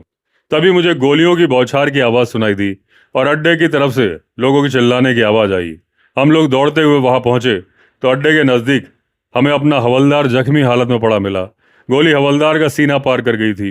वहीं उसके नजदीक एक डकैत भी जख्मी हालत में पड़ा था। उसके शरीर पर सिर्फ एक लंगोटी थी और उसके दोनों पैरों में गोली लगी थी। हवलदार एक पेड़ का सहारा लिए जमीन पर बैठा था। उसकी कमीज के बटन खुले हुए थे और उसकी छाती में बाईं तरफ खून का निशान था। फ्रेडी ने अपनी जेब से फ्लास्क निकाली और हवलदार के होठों से लगा दी। हवलदार ने सिर हिलाकर मना किया और फ्लास्क एक तरफ रख दी। ये तो वाइन है, मैं इसे नहीं पी सकता। जिंदगी भर मैं धर्म का पक्का रहा हूँ। अब अपने बनाने वाले के पास मैं अपने होठों पर शराब लिए नहीं जा सकता। मुझे बहुत प्यास लगी है और मैं पानी के लिए तड़प रहा हूँ। हवलदार का भाई उसके नजदीक ही खड़ा था। किसी ने उसे अपनी टोपी दी और वो नाले की तरफ दौड़ पड़ा। थोड़ी देर में वो टोपी में नाले का गंदला पानी लिए लौटा, जिसे हमारे जख्मी हवलदार ने बहुत ही बेसब्री से पी लिया। मैंने उसका घाव टटोल कर देखा। उसका जख्म कारतूस का एक छर्रा लगने से बना था। टटोलने पर उसकी चमड़ी के नीचे मुझे छर्रा महसूस नहीं हुआ। मैंने उससे कहा, कलेजा मजबूत किए रहो हवलदार साहब। नजीबाबाद के डॉक्टर साहब आपको एकदम ठीक कर देंगे। मेरी तरफ देखकर मुस्कुराते हुए हवलदार ने कहा, मैं तो हौसला बनाए रखूंगा साहब, लेकिन कोई डॉक्टर मुझे ठीक नहीं कर सकता। घायल डकैत को शराब से ऐसा कोई परहेज नहीं था। उसने एक सांस में ही पूरी फ्लास्क खाली कर डाली। उसे इसकी बहुत जरूरत थी, क्योंकि उसे 12 बोर की गोली बहुत नजदीक से लगी थी। सुल्ताना के अड्डे से मिले सामान से जुगाड़ करके आनन फानन में 2 स्ट्रेचर तैयार किए गए। जख्मियों को स्ट्रेचर पर लेटाने, उन्हें ले जाने में किसी को यह ख्याल नहीं आया कि इनमें से एक ऊंची जात का हमारा साथी है और दूसरा नीची जात का एक डकैत। 12 मील दूर नजीबाबाद के अस्पताल के लिए जब दोनों स्ट्रेचर रवाना हुए तो उनके साथ पारी बदलने के लिए अलग से भी कुछ जवान दौड़ाए गए। ज्यादा खून बह जाने और सदमे की वजह से डकैत तो रास्ते में ही मर गया और हवलदार साहब अस्पताल में भर्ती होने के कुछ मिनट बाद डकैतों का हाका करने का काम वहीं छोड़ दिया गया। हर्बर्ट को कुछ करने का मौका ही नहीं मिला, क्योंकि सुल्ताना को अपने जासूसों से घुड़सवार जवानों की मौजूदगी की खबर लग चुकी थी। किसी भी डकैत ने उस दिशा में जाने की गलती नहीं की जहां हर्बर्ट अपने सवारों के साथ तैनात था। बहुत ध्यान से बनाया गया मंसूबा बगैर किसी की गलती के फेल हो गया था, और इतने बेहतरीन मंसूबे का नतीजा सिर्फ यही निकला कि सुल्ताना के अड्डे से कुछ बंदूकें कम हो गई और 2 लोग मारे गए। इनमें से एक तो वो गरीब आदमी था जो नजीबाबाद के किले की कैद से अपनी आज़ादी के लिए भाग निकला था और अपने सामने मौजूद रोजी रोटी के इकलौते रास्ते को अपना लिया था। अब उसकी बेवा नजीबाबाद के किले में उसका शोक मनाती बैठी होगी। मरने वाला दूसरा आदमी वो था जिसकी इज्जत उसके अफसर करते थे, जिसे अपने मातहतों का प्यार हासिल था, जिसकी विधवा का ध्यान सरकार रखने वाली थी, और ये इंसान अपने उसूल की खातिर मौत को गले लगाने में नहीं हिचका। यदि 4 बूंदे उसके हलक में उतर जाती तो वो आराम से ऑपरेशन टेबल तक पहुंच जाता और डॉक्टर उसे बचा लेते। इस नाकाम हमले के 3 दिन बाद फ्रेडी को सुल्ताना की चिट्ठी मिली। सुल्ताना ने अफसोस जारी करते हुए लिखा था कि क्या पुलिस के पास हथियारों और गोला बारूद की इतनी कमी हो गई है जिसे पूरा करने के लिए कप्तान साहब को मेरे अड्डे पर छापा मारना पड़ता है। आगे कभी कप्तान साहब को इस तरह की जरूरत पड़े तो मुझे खबर करिए। कप्तान साहब की जरूरत का सामान पहुंचाने में मुझे बेहद खुशी होगी। दरअसल सुल्ताना को जिस तरह बंदूकों और कारतूस हासिल हो रहे थे, उसकी वजह से फ्रेडी खासा दुखी था। इस मामले में फ्रेडी ने सख्त हुक्म जारी कर रखे थे, लेकिन इलाके के लाइसेंसी बंदूकधारी और हथियार बेचने वाले सुल्ताना की बजाय सरकार की नाराजगी लेना ज्यादा पसंद करते थे। वजह बहुत साफ थी। सरकार का हुक्म मानते हुए यदि कोई सुल्ताना को बंदूक या कारतूस देने से इनकार करता तो सुल्ताना उसके घर डाका डालता और मना करने वाले का गला काट देता। इसलिए कप्तान फ्रेडी यंग को मिली सुल्ताना की पेशकश वाकई वजन रखती थी। स्पेशल डकैती पुलिस फोर्स के सिरमौर को यह पेशकश करके सुल्ताना ने उसे बहुत गहरी चोट पहुंचाई थी। सुल्ताना का अड्डा तो खत्म हो चुका था और सुल्ताना अपने गिरोह के साथ एक सिरे से दूसरे सिरे तक तराई और भावर के बीच छिपता हुआ घूम रहा था। उसके गिरोह के लोग घटकर 40 हो गए थे, लेकिन सबके सब बेहतरीन तरीके से हथियारबंद। पुलिस के छापे में जब्त हुए हथियारों के बदले तुरंत ही नए हथियार सुल्ताना ने हासिल कर लिए थे। फ्रेडी को लगता था कि अब वक्त आ गया है कि सुल्ताना हथियार डाल दे। फ्रेडी ने सुल्ताना से हथियार डलवाने की इजाज़त सरकार से ले ली थी। सरकार ने यह इजाज़त इस शर्त पर दी थी कि इस कार्रवाई के लिए फ्रेडी खुद अपनी जाती हैसियत में इसके लिए पूरे तौर पर जवाबदार होगा। फ्रेडी ने सुल्ताना को संदेशा भिजवाया कि सुल्ताना जहां चाहे जैसे चाहे कप्तान साहब से मिलने आ सकता था। सुल्ताना ने मुलाकात का न्योता कबूल कर लिया। सुल्ताना ने मुलाकात का वक्त, तारीख और जगह तय करते हुए फ्रेडी को कहलवाया कि मुलाकात में हम दोनों के अलावा और कोई नहीं होगा और हम दोनों निहत्थे होंगे। मुलाकात के दिन तयशुदा वक्त पर फ्रेडी जैसे ही एक खुले मैदान के बीचों बीच एक बड़े पेड़ के पास पहुंचा तो पेड़ के दूसरी तरफ से सुल्ताना बाहर निकल आया। मुझ जैसे लोग जो पूरब में रहते हैं वो ये बात जानते हैं कि ऐसी मुलाकातें एकदम दोस्ताना माहौल में होती है। इस मुलाकात में भी माहौल दोस्ताना था। एक तरफ ताकत और मजाकिया मिजाज से भरपूर लंबा चौड़ा फ्रेडी यंग था, जिसके पीछे सरकार की ताकत थी, और दूसरी तरफ एकदम चाक चौबंद छोटा सा आदमी जिसके सिर पर सरकारी इनाम था। सुल्ताना के हाथों में एक बड़ा तरबूज था। मुस्कुराते हुए उसने कप्तान साहब को तरबूज पेश किया और कहा, आप चाहें तो बेहिचक इसे खा सकते हैं। बहरहाल इस मुलाकात का नतीजा सिफर रहा, क्योंकि सुल्ताना को फ्रेडी यंग की शर्तें मंजूर नहीं थी। इस मुलाकात में एक अजीब बात यह हुई कि सुल्ताना ने हाथ जोड़कर कैप्टन फ्रेडी यंग से गुजारिश की कि कप्तान साहब बेवजह अपनी जान जोखिम में न डाला करें। सुल्ताना ने बताया कि जब उसके अड्डे पर पुलिस ने छापा मारा था, तब वो पूरी तरह से हथियारबंद अपने 10 निशानेबाजों के साथ बरगद के पेड़ में छिपा हुआ था। वहां से उसने फ्रेडी और उसके 2 साहबों को नाला पार कर बरगद की तरफ आते देखा था। सुल्ताना ने फ्रेडी से कहा कि जो साहब नाले के किनारे पर चढ़कर ऊपर आने की कोशिश कर रहे थे, यदि वो अपनी कोशिश में कामयाब हो गए होते तो मेरे लिए यह जरूरी हो जाता कि मैं आप तीनों को गोली मार दूं। हैवी वेट और लाइट वेट के बीच चला आ रहा यह मुकाबला अब अपने आखिरी दौर में आ पहुंचा था। फ्रेडी ने विंडहम और मुझे हरिद्वार आकर इस फाइनल मुकाबले का चश्मदीद गवाह बनने और इसमें हिस्सा लेने का न्योता दिया। सुल्ताना और उसके गिरोह के लोग अब भागते भागते थक चुके थे और नजीबाबाद के जंगलों के बीचों बीच एक मवेशी खाने को उन्होंने अपना अड्डा बनाया हुआ था। फ्रेडी ने जो मंसूबा बनाया था वो ये था कि पूरी फोर्स नाव में बैठकर गंगा की धार के साथ एक खास जगह पहुंचेगी। वहां उतरकर वो चुपचाप जंगल में जाएंगे और मवेशी खाने को घेर लेंगे। छापे की ये कार्रवाई रात के वक्त होनी थी, लेकिन जो रात इस काम के लिए चुनी गई वो पूर्णमासी की रात थी। तयशुदा दिन 300 लोगों वाली हमारी पूरी फोर्स के अलावा फ्रेडी का चचेरा भाई विंडम और मैं हरिद्वार से कोई 5 मील आगे गंगा के दाहिने तट पर पहले से मुकर्रर एक बियाबान जगह पर इकट्ठी की गई 10 देसी नावों में जा बैठे। रात घिर रही थी और मैं सबसे आगे वाली नाव में था। जब तक हम बाएं किनारे पहुंचकर बाजू में बहती नहर में पहुंचे, तब तक तो ठीक चला। सूखी धरती को छोड़कर जिंदगी में सबसे ज्यादा दिल दहलाने वाला तजुर्बा जो मुझे हुआ वो इसी नहर में आगे बढ़ते हुआ। कुछ 100 गज तो दूर तक फैले शांत पानी पर नाव बड़े आराम से सरकती रही। चांद की रोशनी में भीगा पानी इतना शांत था कि किनारे उगे पेड़ों की परछाई जरा भी बिगड़ नहीं रही थी। धीरे धीरे नहर पतली होती गई और हमारी रफ्तार बढ़ती गई। करीब करीब इसी वक्त हमने कुछ दूर से आती पानी के जोर से बहने की आवाज़ें सुनी। मैंने गंगा की नहरों में अक्सर मछली का शिकार किया है, क्योंकि नदी के मुकाबले नहरों में ज़्यादा मछलियाँ रहती हैं। मुझे मांझियों की हिम्मत पर ताज्जुब हुआ। वो अपनी जान और नावें दोनों जोखिम में डालकर ठाटे मारती नहर के ढाल की तरफ तेजी से बढ़ रहे थे। ये नावें खास तौर पर माल ढोने और गंगा के चौड़े पाट पर चलने के हिसाब से बनी है। इस सक्रिय और तेज रफ्तार नहर में ये नावें काबू में ना रहने की वजह से बेकाबू हुए भारी भरकम जहाजों जैसी लग रही थी। पानी में डूबे गोल पत्थरों से टकराकर नाव के टूट जाने का खतरा हर पल मंडरा रहा था। कप्तान फ्रेडी यंग बार बार चट्टानों से भरे किनारों को छोड़कर धार के बीच में चलने की ताकीद नाविकों को कर रहा था, ताकि नावें डूबे नहीं। लेकिन ये ताकीदें मेरा डर कम नहीं कर रही थी। डरावने सपने भी हमेशा नहीं चलते। हालांकि रात हमें बहुत लंबी लग रही थी। हमें 20 मील जाना था, वो भी खतरनाक पानी में। लेकिन यह सिलसिला भी खत्म हुआ। हमारे मांझी कूदकर नाव से बाहर निकले और लपक कर किनारे लगे पेड़ों से नावों को बांध दिया। एक एक करके नावें हमसे थोड़ा आगे जाकर किनारे पर लगती रहीं। जल्दी ही 10 की 10 नावें आ लगी। जहां हमारी फोर्स नावों से उतरी वो रेतीला किनारा था। सबसे पहले तो उन खरोचों और चोटों का इलाज किया गया जो सफर के दौरान नाव की खुरदुरी लकड़ी और नुकीली फांसों से लगी थी। इसके बाद मांझियों को कहा गया कि वो बहाव की दिशा में 5 मील और आगे जाकर रुक जाएं और हमारा इंतजार करें। हम सब लोग एक लकीर में एक के पीछे एक जंगल की तरफ चल पड़े।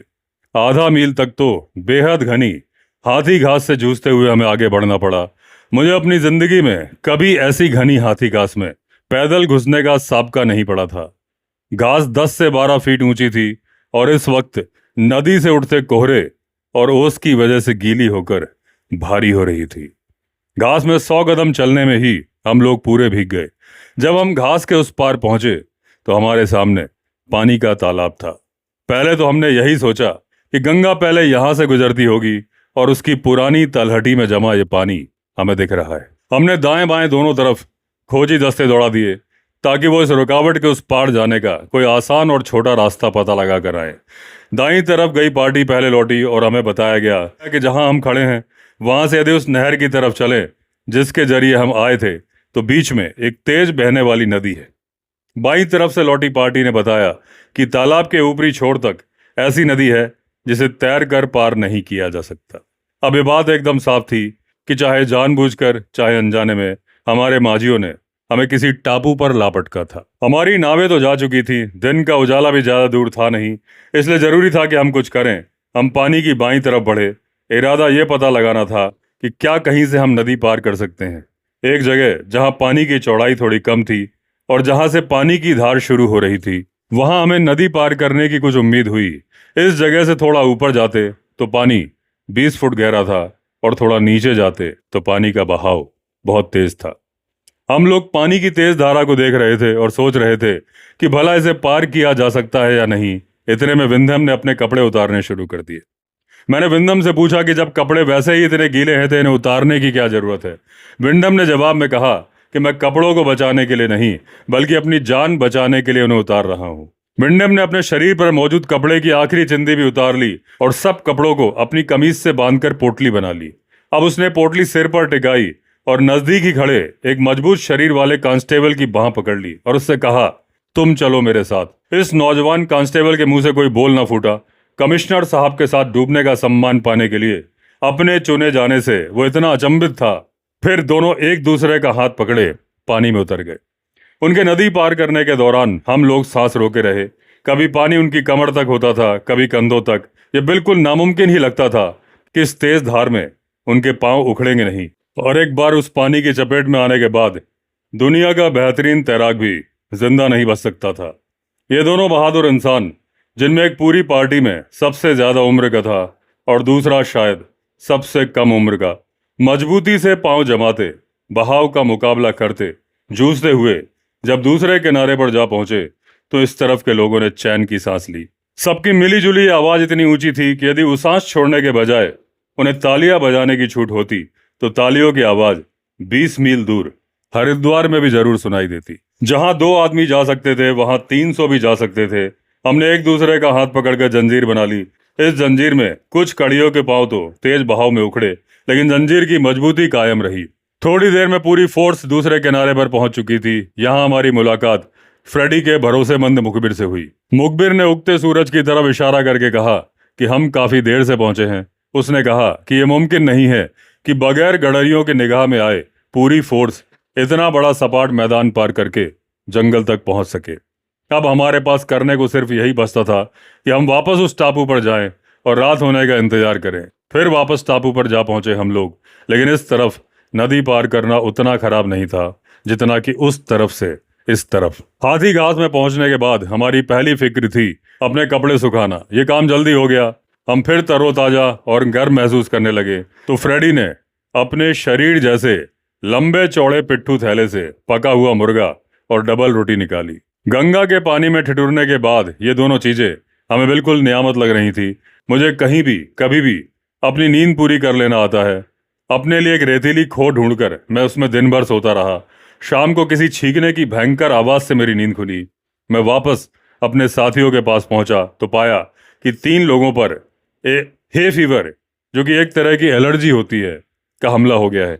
किसी को उसका असर कुछ कम था तो किसी को ज्यादा। वहां घास में गुल्ले आए हुए थे। सवेरे के वक्त तो गुल्ले एकदम भीगे हुए थे, लेकिन दिन में हमारे इधर उधर चलने से गुल्लों के भीतर के परागकण हवा में फैल गए थे। नतीजा सामने था, तीनों आदमी बुरी तरह से परेशान थे। हिंदुस्तानियों को हे फीवर नहीं होता। खुद मुझे भी कभी हे फीवर नहीं हुआ था। मेरे लिए पहला मौका था कि मैं किसी को हे फीवर से परेशान होते देख रहा था। इन तीनों की हालत देखकर मैं सोच में पड़ गया था। फ्रेडी का चचेरा भाई सबसे खराब हालत में था। उसकी आंखों से लगातार पानी बह रहा था और आंखों में इतनी ज्यादा सूजन थी कि उसे कुछ दिखाई भी नहीं पड़ रहा था। उसकी नाक से परनाले बह रहे थे। फ्रेडी को थोड़ा बहुत तो दिखाई पड़ रहा था, मगर उसकी छींकें रोके नहीं रुक रही थी। भारी भरकम फ्रेडी जब छींकता था तो पूरी धरती कांप उठती थी। सख्त जान विंध्यम हालांकि जोर देकर यही कह रहे थे कि वो एकदम ठीक हैं, लेकिन अपनी नाक और आंखों से रुमाल हटाने की हालत में वो भी नहीं थे। खुली नाव में खतरनाक सफर, तेज बहाव वाली नदी को बार बार तैरकर पार करना और यहाँ इस मनहूस टापू पर आ पहुंचना ही कोई कम दुखदाई नहीं था। रही सही कसर हे फीवर पूरी कर रहा था। हे फीवर से परेशान इन तीनों को लग रहा था कि हरिद्वार पहुंचने तक वो पूरी तरह से अंधे हो चुके होंगे। अब लगभग अंधे ये तीनों साथी 300 लोगों की फोर्स के आगे होंगे और इनके आगे मैं, ये सोचकर ही मेरे हाथ पांव इतने ठंडे हो रहे थे जितने कि गंगा के बर्फ जैसे ठंडे पानी में तैरने पर भी नहीं हुए थे। लेकिन जब शाम गहरानी शुरू हुई तो हमारे साथियों की हालत में सुधार दिखाई देने लगा। ये देखकर मुझे बहुत तसल्ली हुई और जब हम चलने लगे तब फ्रेडी और विंडम करीब करीब पूरी तरह से ठीक हो चुके थे। फ्रेडी के चचेरे भाई को भी कम से कम इतना दिखना तो शुरू हो गया था कि अब हमें उसे ये बताने की जरूरत नहीं पड़ रही थी कि सामने बड़े पत्थर से अपना पांव बचाकर चलो। फ्रेडी का मुखबिर और एक गाइड हमारा इंतजार कर रहे थे और वो हमें एक नदी के सूखे मुहाने की तरफ ले चले। मुहाना करीब 100 गज चौड़ा था। चांद अभी निकला ही था और करीब करीब हमें सब कुछ वैसे ही दिख रहा था जैसे कि दिन की रोशनी में दिखता है। अभी हमने एक मोड़ काटा ही था कि हमारा सामना एक हाथी से हुआ। हमने इस इलाके में एक बिगड़ैल और बदमाश हाथी होने के बारे में सुन रखा था और अब वही हाथी हमारे सामने मौजूद था। चांदनी में उसके लंबे दांत चमक रहे थे, कान हवा में फड़फड़ा रहे थे और उसके मुंह से ऊंची लेकिन बारीक सी आवाज निकल रही थी। हमारे साथ चल रहे गाइड ने हमें बताया कि यह हाथी काफी बदमिजाज है और अब तक कई लोगों की जान भी ले चुका है। लगता है आज हमारी बारी है। अपनी सूंड ऊंची करके जब उसने कुछ कदम हमारी तरफ बढ़ाए तो हमें लगा ये बिगड़ैल हाथी आज हमारे गाइड की बात को सच साबित करके रहेगा। लेकिन हाथी तेजी से गोल घूमा और खिलाफत भरी चिंगाड़ के साथ दौड़ लगाकर जंगल में गायब हो गया। पानी के किनारे चलते हुए करीब मील भर आगे हम फायर ट्रैक पर पहुंचे। ये जगह बहुत खूबसूरत थी। छोटी हरी घास हमारे पांव तले थी। चांदनी में हर पत्ती और घास का एक एक नुकीला सिरा चमक रहा था। ये एक ऐसी जगह थी जहां हम मशक्कत भरे अपने इस अभियान की तकलीफें भूल सकते थे और जंगल की खूबसूरती का लुत्फ उठा सकते थे। सामने जली हुई घास की पट्टी तक हम जब पहुंचे तो हमें एक नंगे पेड़ की फुनगी पर बैठा हुआ एक बूढ़ा मोर दिखाई दिया जो चिल्ला चिल्ला कर अपनी चेतावनी भरी आवाज से रात को गुंजा रहा था। इतने में पगडंडी पर दो खूबसूरत तेंदुए आए। उन्होंने हमें देखा और अपनी शानदार चाल से दौड़ते हुए अंधेरे में गायब हो गए। नहर से आगे की लंबी यात्रा में मैं वैसा महसूस नहीं कर पा रहा था जैसा कि मैं हमेशा करता हूँ। हाथी को देखकर, जो कि मुझे मालूम था कि सिर्फ उत्सुकता से हमें देख रहा था और हम पर हमला करने का उसका कोई इरादा नहीं था, जंगल के जानवरों को चेतावनी देता मोड़ देखकर और अब आखिर में परछाइयों के साथ तेंदुए को घुलते मिलते देखकर मैं एकदम ठीक महसूस करने लगा। अब मैं अपनी जानी पहचानी जमीन पर था और ये वो जमीन थी जिसे मैं प्यार करता हूँ। पूरब से पश्चिम को जा रही पगडंडी को छोड़कर हमारा गाइड हम एक मील थोड़ा ज्यादा उत्तर की तरफ ले गया। हम झाड़ियों और पेड़ों वाले जंगल से गुजरते हुए एक पतली सी धारा के किनारे आ पहुंचे। यहाँ बड़ का एक बहुत बड़ा पेड़ था। यहाँ हमें बैठने और इंतजार करने को कहा गया। हमें बैठाकर गाइड आगे मवेशी खाने की तरफ अपने भाई से सलाह मशवरा करने चल दिया। इंतजार बहुत लंबा और थकाऊ था। भूख के मारे पेट में मरोड़ उठ रहे थे, लेकिन इससे हमारी बोरियत में कोई कमी नहीं हो रही थी। मुर्गा और डबल रोटी के बाद से हमें कुछ भी खाने को नहीं मिला था। अब आधी रात हो रही थी। मेरी हालत खास तौर पर ज्यादा खराब थी। इतने लोगों में सिगरेट पीने वाला मैं अकेला ही था और मेरी सिगरेटें कब की खत्म हो चुकी थी। लगभग भोर के कुछ पहले हमारा गाइड वापस लौटा। उसने बताया कि सुल्ताना और उसका बचा खुचा, अब तक उसके गैंग में 9 ही आदमी बचे थे। तो उसका बचा खुचा गिरोह पिछली शाम हरिद्वार की तरफ किसी गांव में डकैती डालने निकला है और आज रात या कल सवेरे तक उनके लौटने की उम्मीद है। हमारे खाने का कुछ इंतजाम करने के लिए गाइड और मुखबिर रवाना हुए। जाने के पहले उन्होंने हमें चेतावनी के तौर पर बताया कि अपना ध्यान रखें कि हम सुल्ताना के इलाके में हैं और इस बड़ के पेड़ की छांव छोड़कर निकलना बहुत बेअक्ली की बात होगी। उनकी ये चेतावनी हम सबके लिए थी। थकान भरा एक और दिन बीता। विंदम सिर्फ आज तक ही हमारे साथ रह सकते थे क्योंकि कुमाऊं का कमिश्नर होने के अलावा वो तराई रियासत के पॉलिटिकल एजेंट भी थे और इस नाते नरेंद्र नगर के राजा से उनकी मुलाकात पहले से तय थी। रात घिरने के बाद घास से लदी एक बैलगाड़ी आ पहुंची। जब घास हटाई गई तो नीचे से भुने हुए चने के कुछ बोरे और करीब 4 पंसेरी गुड़ बरामद हुआ। खाने का सामान थोड़ा कम जरूर था लेकिन खुश करने वाला था। हमारा गाइड साहब लोगों को नहीं भूला था। जाने के पहले उसने एक पोटली में बंधी कुछ रोटियां फ्रेडी को सौंपी। रोटियों की हालत बता रही थी कि वो अच्छे दिन और बुरे हालात देख चुकी है। हम लोग पीठ के बल लेटे हुए थे और बातें करके जमाने भर के मुद्दे खत्म कर चुके थे। लेटे लेटे हम सबको हरिद्वार में मिलने वाले गर्मा गर्म खाने और अपने नर्म बिस्तरों की याद सता रही थी। हरिद्वार असल में जितना दूर था, हमारे ख्यालों में उससे कहीं ज्यादा दूर नजर आ रहा था। लेटे लेटे मैंने किसी तेंदुए के हाथों चीतल के मारे जाने की आवाज सुनी।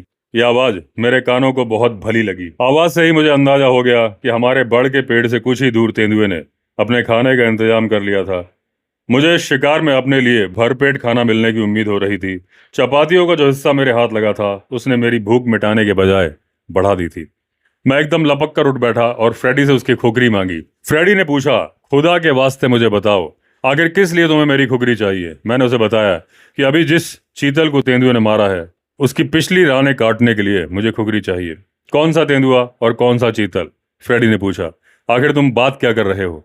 हाँ, चीतल की आवाज फ्रेडी को भी सुनाई दे रही थी, लेकिन भला उसे कैसे मालूम होता कि चीतल की चेतावनी भरी आवाज तेंदुए की वजह से थी, ना कि हमारी जासूसी पर निकले सुल्ताना के आदमियों को देखने की वजह से। हाँ, यदि मैं ठीक भी सोच रहा था कि तेंदुए ने चीतल मार गिराया है और मैं तेंदुए से उसका खाना अपने लिए कैसे ला सकता हूँ, वो भी बगैर बंदूक। मैं जानबूझकर अपनी राइफल नहीं लाया था, ये सोचकर कि पता नहीं उसका क्या इस्तेमाल करना पड़े। नहीं, पूरा आइडिया एकदम बकवास है, कहकर फ्रेडी ने बात खत्म कर दी। मैं चुपचाप दुखी होकर वापस लेट गया। जो लोग जंगल के जानवरों की भाषा नहीं समझते, उन्हें आखिर मैं कैसे समझाता? मुझे मालूम था कि हिरणों की चेतावनी किसी इंसानों को देखने की वजह से नहीं थी। मैं उन्हें क्या बताता कि वो अपने एक साथी को तेंदुए का शिकार बनते देखकर ये आवाज कर रहे थे?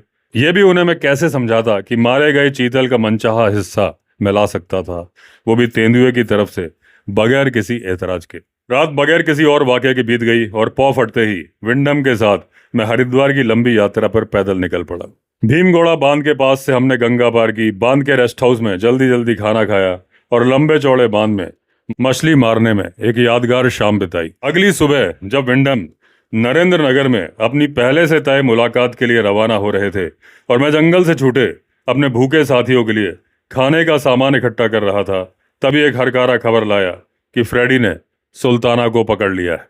पिछली शाम सुल्ताना मवेशियों के बाड़े पर लौट आया था। जब फ्रेडी के आदमियों ने पूरे मवेशी खाने को घेर लिया तो फ्रेडी रेंगता हुआ मवेशी खाने में मौजूद अकेले बड़े से मकान की तरफ बढ़ा। भीतर उसकी निगाह उस कमरे में मौजूद इकलौती चारपाई पर पड़ी। चारपाई पर मुंह तक चद्दर ढककर कोई सो रहा था। फ्रेडी उस सोते हुए आदमी के ऊपर जा बैठा। 20 स्टोन और 4 पाउंड वजन के नीचे दबा सुल्ताना कुछ नहीं कर सका। वो अपनी कसम भी नहीं पूरी कर सका कि वो जीते जी किसी हाल में पुलिस के हाथ नहीं आएगा।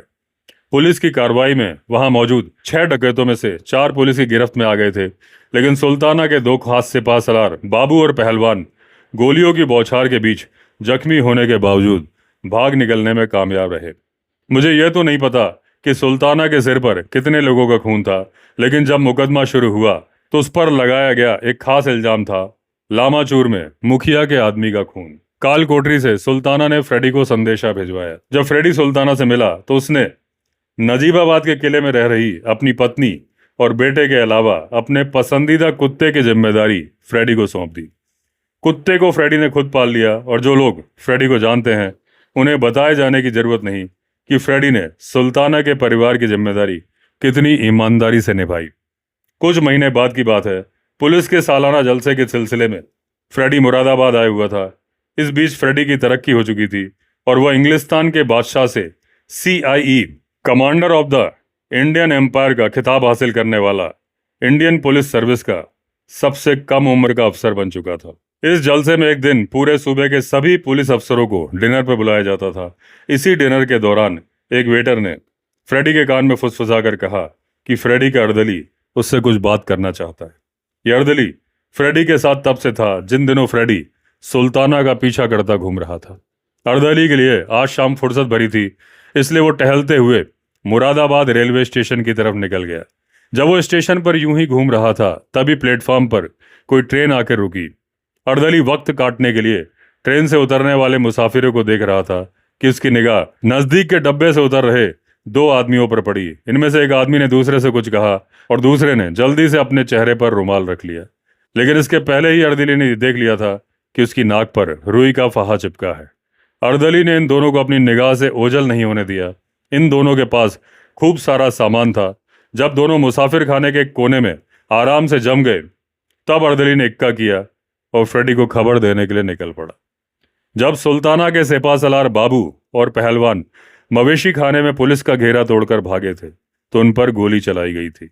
और उसके बाद खबर थी कि नजीबाबाद के नजदीकी दवाखाने में एक आदमी अपनी जख्मी नाक की मरहम पट्टी कराने आया था और उसने बताया था कि यह घाव कुत्ते के काटने से हुआ है। मरहम पट्टी करने वाले कंपाउंडर ने जब इस बात की रपट पुलिस को दी तो उसने यह भी बताया था कि उसे शक था कि चोट 12 बोर के छर्रे की है। इसके बाद से पूरे सूबे की पुलिस को नाक में चोट लगे आदमी की तलाश थी, खास तौर पर इसलिए भी क्योंकि सुल्ताना का गैंग जितनी हत्याओं के लिए जिम्मेदार था उनमें से ज्यादातर बाबू और पहलवान के खाते में थी। फ्रेडी ने जैसे ही अर्दली की कहानी सुनी वो कार की तरफ लपका और कार स्टेशन की तरफ पूरी रफ्तार से दौड़ा दी। फ्रेडी की रफ्तार के सामने सड़क, मोड़ और चौराहे और ट्रैफिक सब अपना वजूद खो बैठते थे। स्टेशन पर पहुंचकर फ्रेडी ने मुसाफिर खाने से बाहर निकलने के सब रास्तों पर अपने आदमी खड़े कर दिए। खुद मुसाफिर खाने में पहुंचकर फ्रेडी ने उन दोनों से पूछा कि वो कौन है। जवाब में उन्होंने कहा, हम व्यापारी हैं, बरेली से पंजाब जा रहे हैं। फ्रेडी ने उनसे पूछा कि यदि यही बात है तो तुमने ऐसी ट्रेन क्यों चुनी जो मुरादाबाद पर आकर खत्म होती है। उन्होंने जवाब दिया कि जब हम बरेली स्टेशन पर पहुंचे तो वहां प्लेटफॉर्म पर 2 गाड़ियां मौजूद थी। किसी ने हमें गलत ट्रेन की तरफ इशारा कर दिया। फ्रेडी को यह पता लगा कि इन दोनों ने कुछ खाया नहीं है और अगली ट्रेन के लिए उन्हें रात भर इंतजार करना पड़ेगा। तो फ्रेडी ने उन्हें अपने साथ चलने को कहा और अपना मेहमान बनने को कहा। पल भर के लिए दोनों हिचकिचाए, फिर बोले, जैसी आपकी मर्जी साहब। दोनों आदमी फ्रेडी की कार में पीछे बैठे थे। फ्रेडी धीमी रफ्तार में मोटर चला रहा था और बड़ी बारीकी से सवाल पूछता जा रहा था। सवालों के जवाब फ्रेडी को पटापट मिल रहे थे। उन्होंने फ्रेडी से यह भी पूछा, क्या यह साहब लोगों का रिवाज है कि वे रात को रेलवे स्टेशन पर आकर मुसाफिरों को अपने साथ ले जाए और मुसाफिरों के सामान से हर कोई छेड़खानी करता रहे। फ्रेडी को अच्छे से मालूम था कि बगैर लिखित वारंट के जो कुछ भी वो कर रहा है वो आसानी से पुलिस की ज्यादती करार दिया जा सकता है। और यदि मुरादाबाद जेल में सजा काट रहे सुल्ताना के आदमी इन दोनों को अपने साथी के तौर पर पहचानने से इनकार कर दे तो फ्रेडी भारी मुसीबत में भी फंस सकता था। जब ऐसे नाखुशगवार ख्याल फ्रेडी के मन में आ जा रहे थे कि इतने में कार फ्रेडी के बंगले पर आ पहुंची। सभी कुत्ते फ्रेडी को बहुत प्यार करते हैं। सुल्ताना का कुत्ता भी फ्रेडी को खूब चाहता है। देसी परिया और टेरियर की मिलीजुली संतान सुल्ताना के कुत्ता अपनी पूरी वफादारी फ्रेडी के नाम कर चुका था। अब जैसे ही कार बंगले के सामने आकर रुकी, बंगले के भीतर से सुल्ताना का कुत्ता तीर के समान दौड़ता हुआ बाहर आया। पहले तो एकदम रुका और अगले ही पल मुसाफिरों के कदमों में लौट गया। कोई कुत्ता जितने तरीकों से भी अपनी खुशी जाहिर कर सकता है, सुल्ताना का कुत्ता इन मुसाफिरों को देखकर कर रहा था। एक लंबा और तनाव भरा लम्हा फ्रेडी और मुसाफिरों के बीच एक दूसरे को खामोशी से देखते हुए बीता और फिर पहलवान, जिसे अपने भाग्य का एहसास था, झुका और कुत्ते के सिर को प्यार से थपथपाते हुए उसने कहा, इस ईमानदार गवाह के सामने फ्रेडी साहब, कोई फायदा नहीं कि हम ये कहने की कोशिश करें कि हम वो नहीं हैं जो आप सोचते हैं कि हम हैं। समाज गुनाहगारों से हिफाजत की मांग करता है और सुल्ताना एक गुनाहगार था। मुल्क के कानून के तहत सुल्ताना पर मुकदमा चलाया गया, उसे गुनाहगार साबित पाया गया और उसे फांसी पर चढ़ा दिया गया। चाहे जो हो, उस छोटे से आदमी के लिए मेरे मन में जो तारीफ है मैं उसे जाहिर किए बगैर नहीं रह सकता, जिसने अपने बूते पर 3 बरस के लंबे अरसे तक पुलिस की ताकत को बौना कर रखा था और जिसने अपनी बहादुरी से उन लोगों की भी इज्जत हासिल कर ली थी जो काल कोठरी में उस पर पहरा देते थे। मैं सिर्फ तमन्ना ही कर सकता था कि हथकड़ियों और बेड़ियों में सुल्ताना की नुमाइश कानून की जरूरत ना हो। मेरी दिली ख्वाहिश थी कि वो लोग हथकड़ी और बेड़ी में जकड़े सुल्ताना की खिल्ली ना उड़ा सकें जो उसकी आज़ादी के दिनों में उसके नाम से भी थर्राते थे। मैं ये भी सिर्फ मना ही सकता था कि सुल्ताना को सजा देने में कुछ नरमी बरती जाए, सिर्फ इस वजह से कि पैदाइश के साथ ही सुल्ताना के माथे पर जरायम का नाम चस्पा कर दिया गया था और इस वजह से भी कि उसे कभी कुछ और करने का मौका ही नहीं दिया गया। इस वजह से कि जब उसके नाम का डंका बज रहा था तब भी उसने किसी गरीब को तकलीफ नहीं पहुंचाई थी और इस वजह से कि बड़ के पेड़ तक उसका पीछा करते मेरे दोस्तों की और मेरी जान उसने बख्श दी थी। और सबसे आखिर में इस वजह से कि जब सुल्ताना फ्रेडी से मिलने आया था तो उसके हाथ में रिवॉल्वर या खंजर नहीं था बल्कि एक तरबूज था। तो दोस्तों, इसी के साथ खत्म हुई हमारी ये कहानी। हमारी नई कहानी वफादारी में फिर मिलेंगे। अगर आपने चैनल सब्सक्राइब नहीं किया है तो चैनल सब्सक्राइब कर लीजिए। चलिए फिर मिलते हैं, तब तक के लिए all the best. Vande Mataram.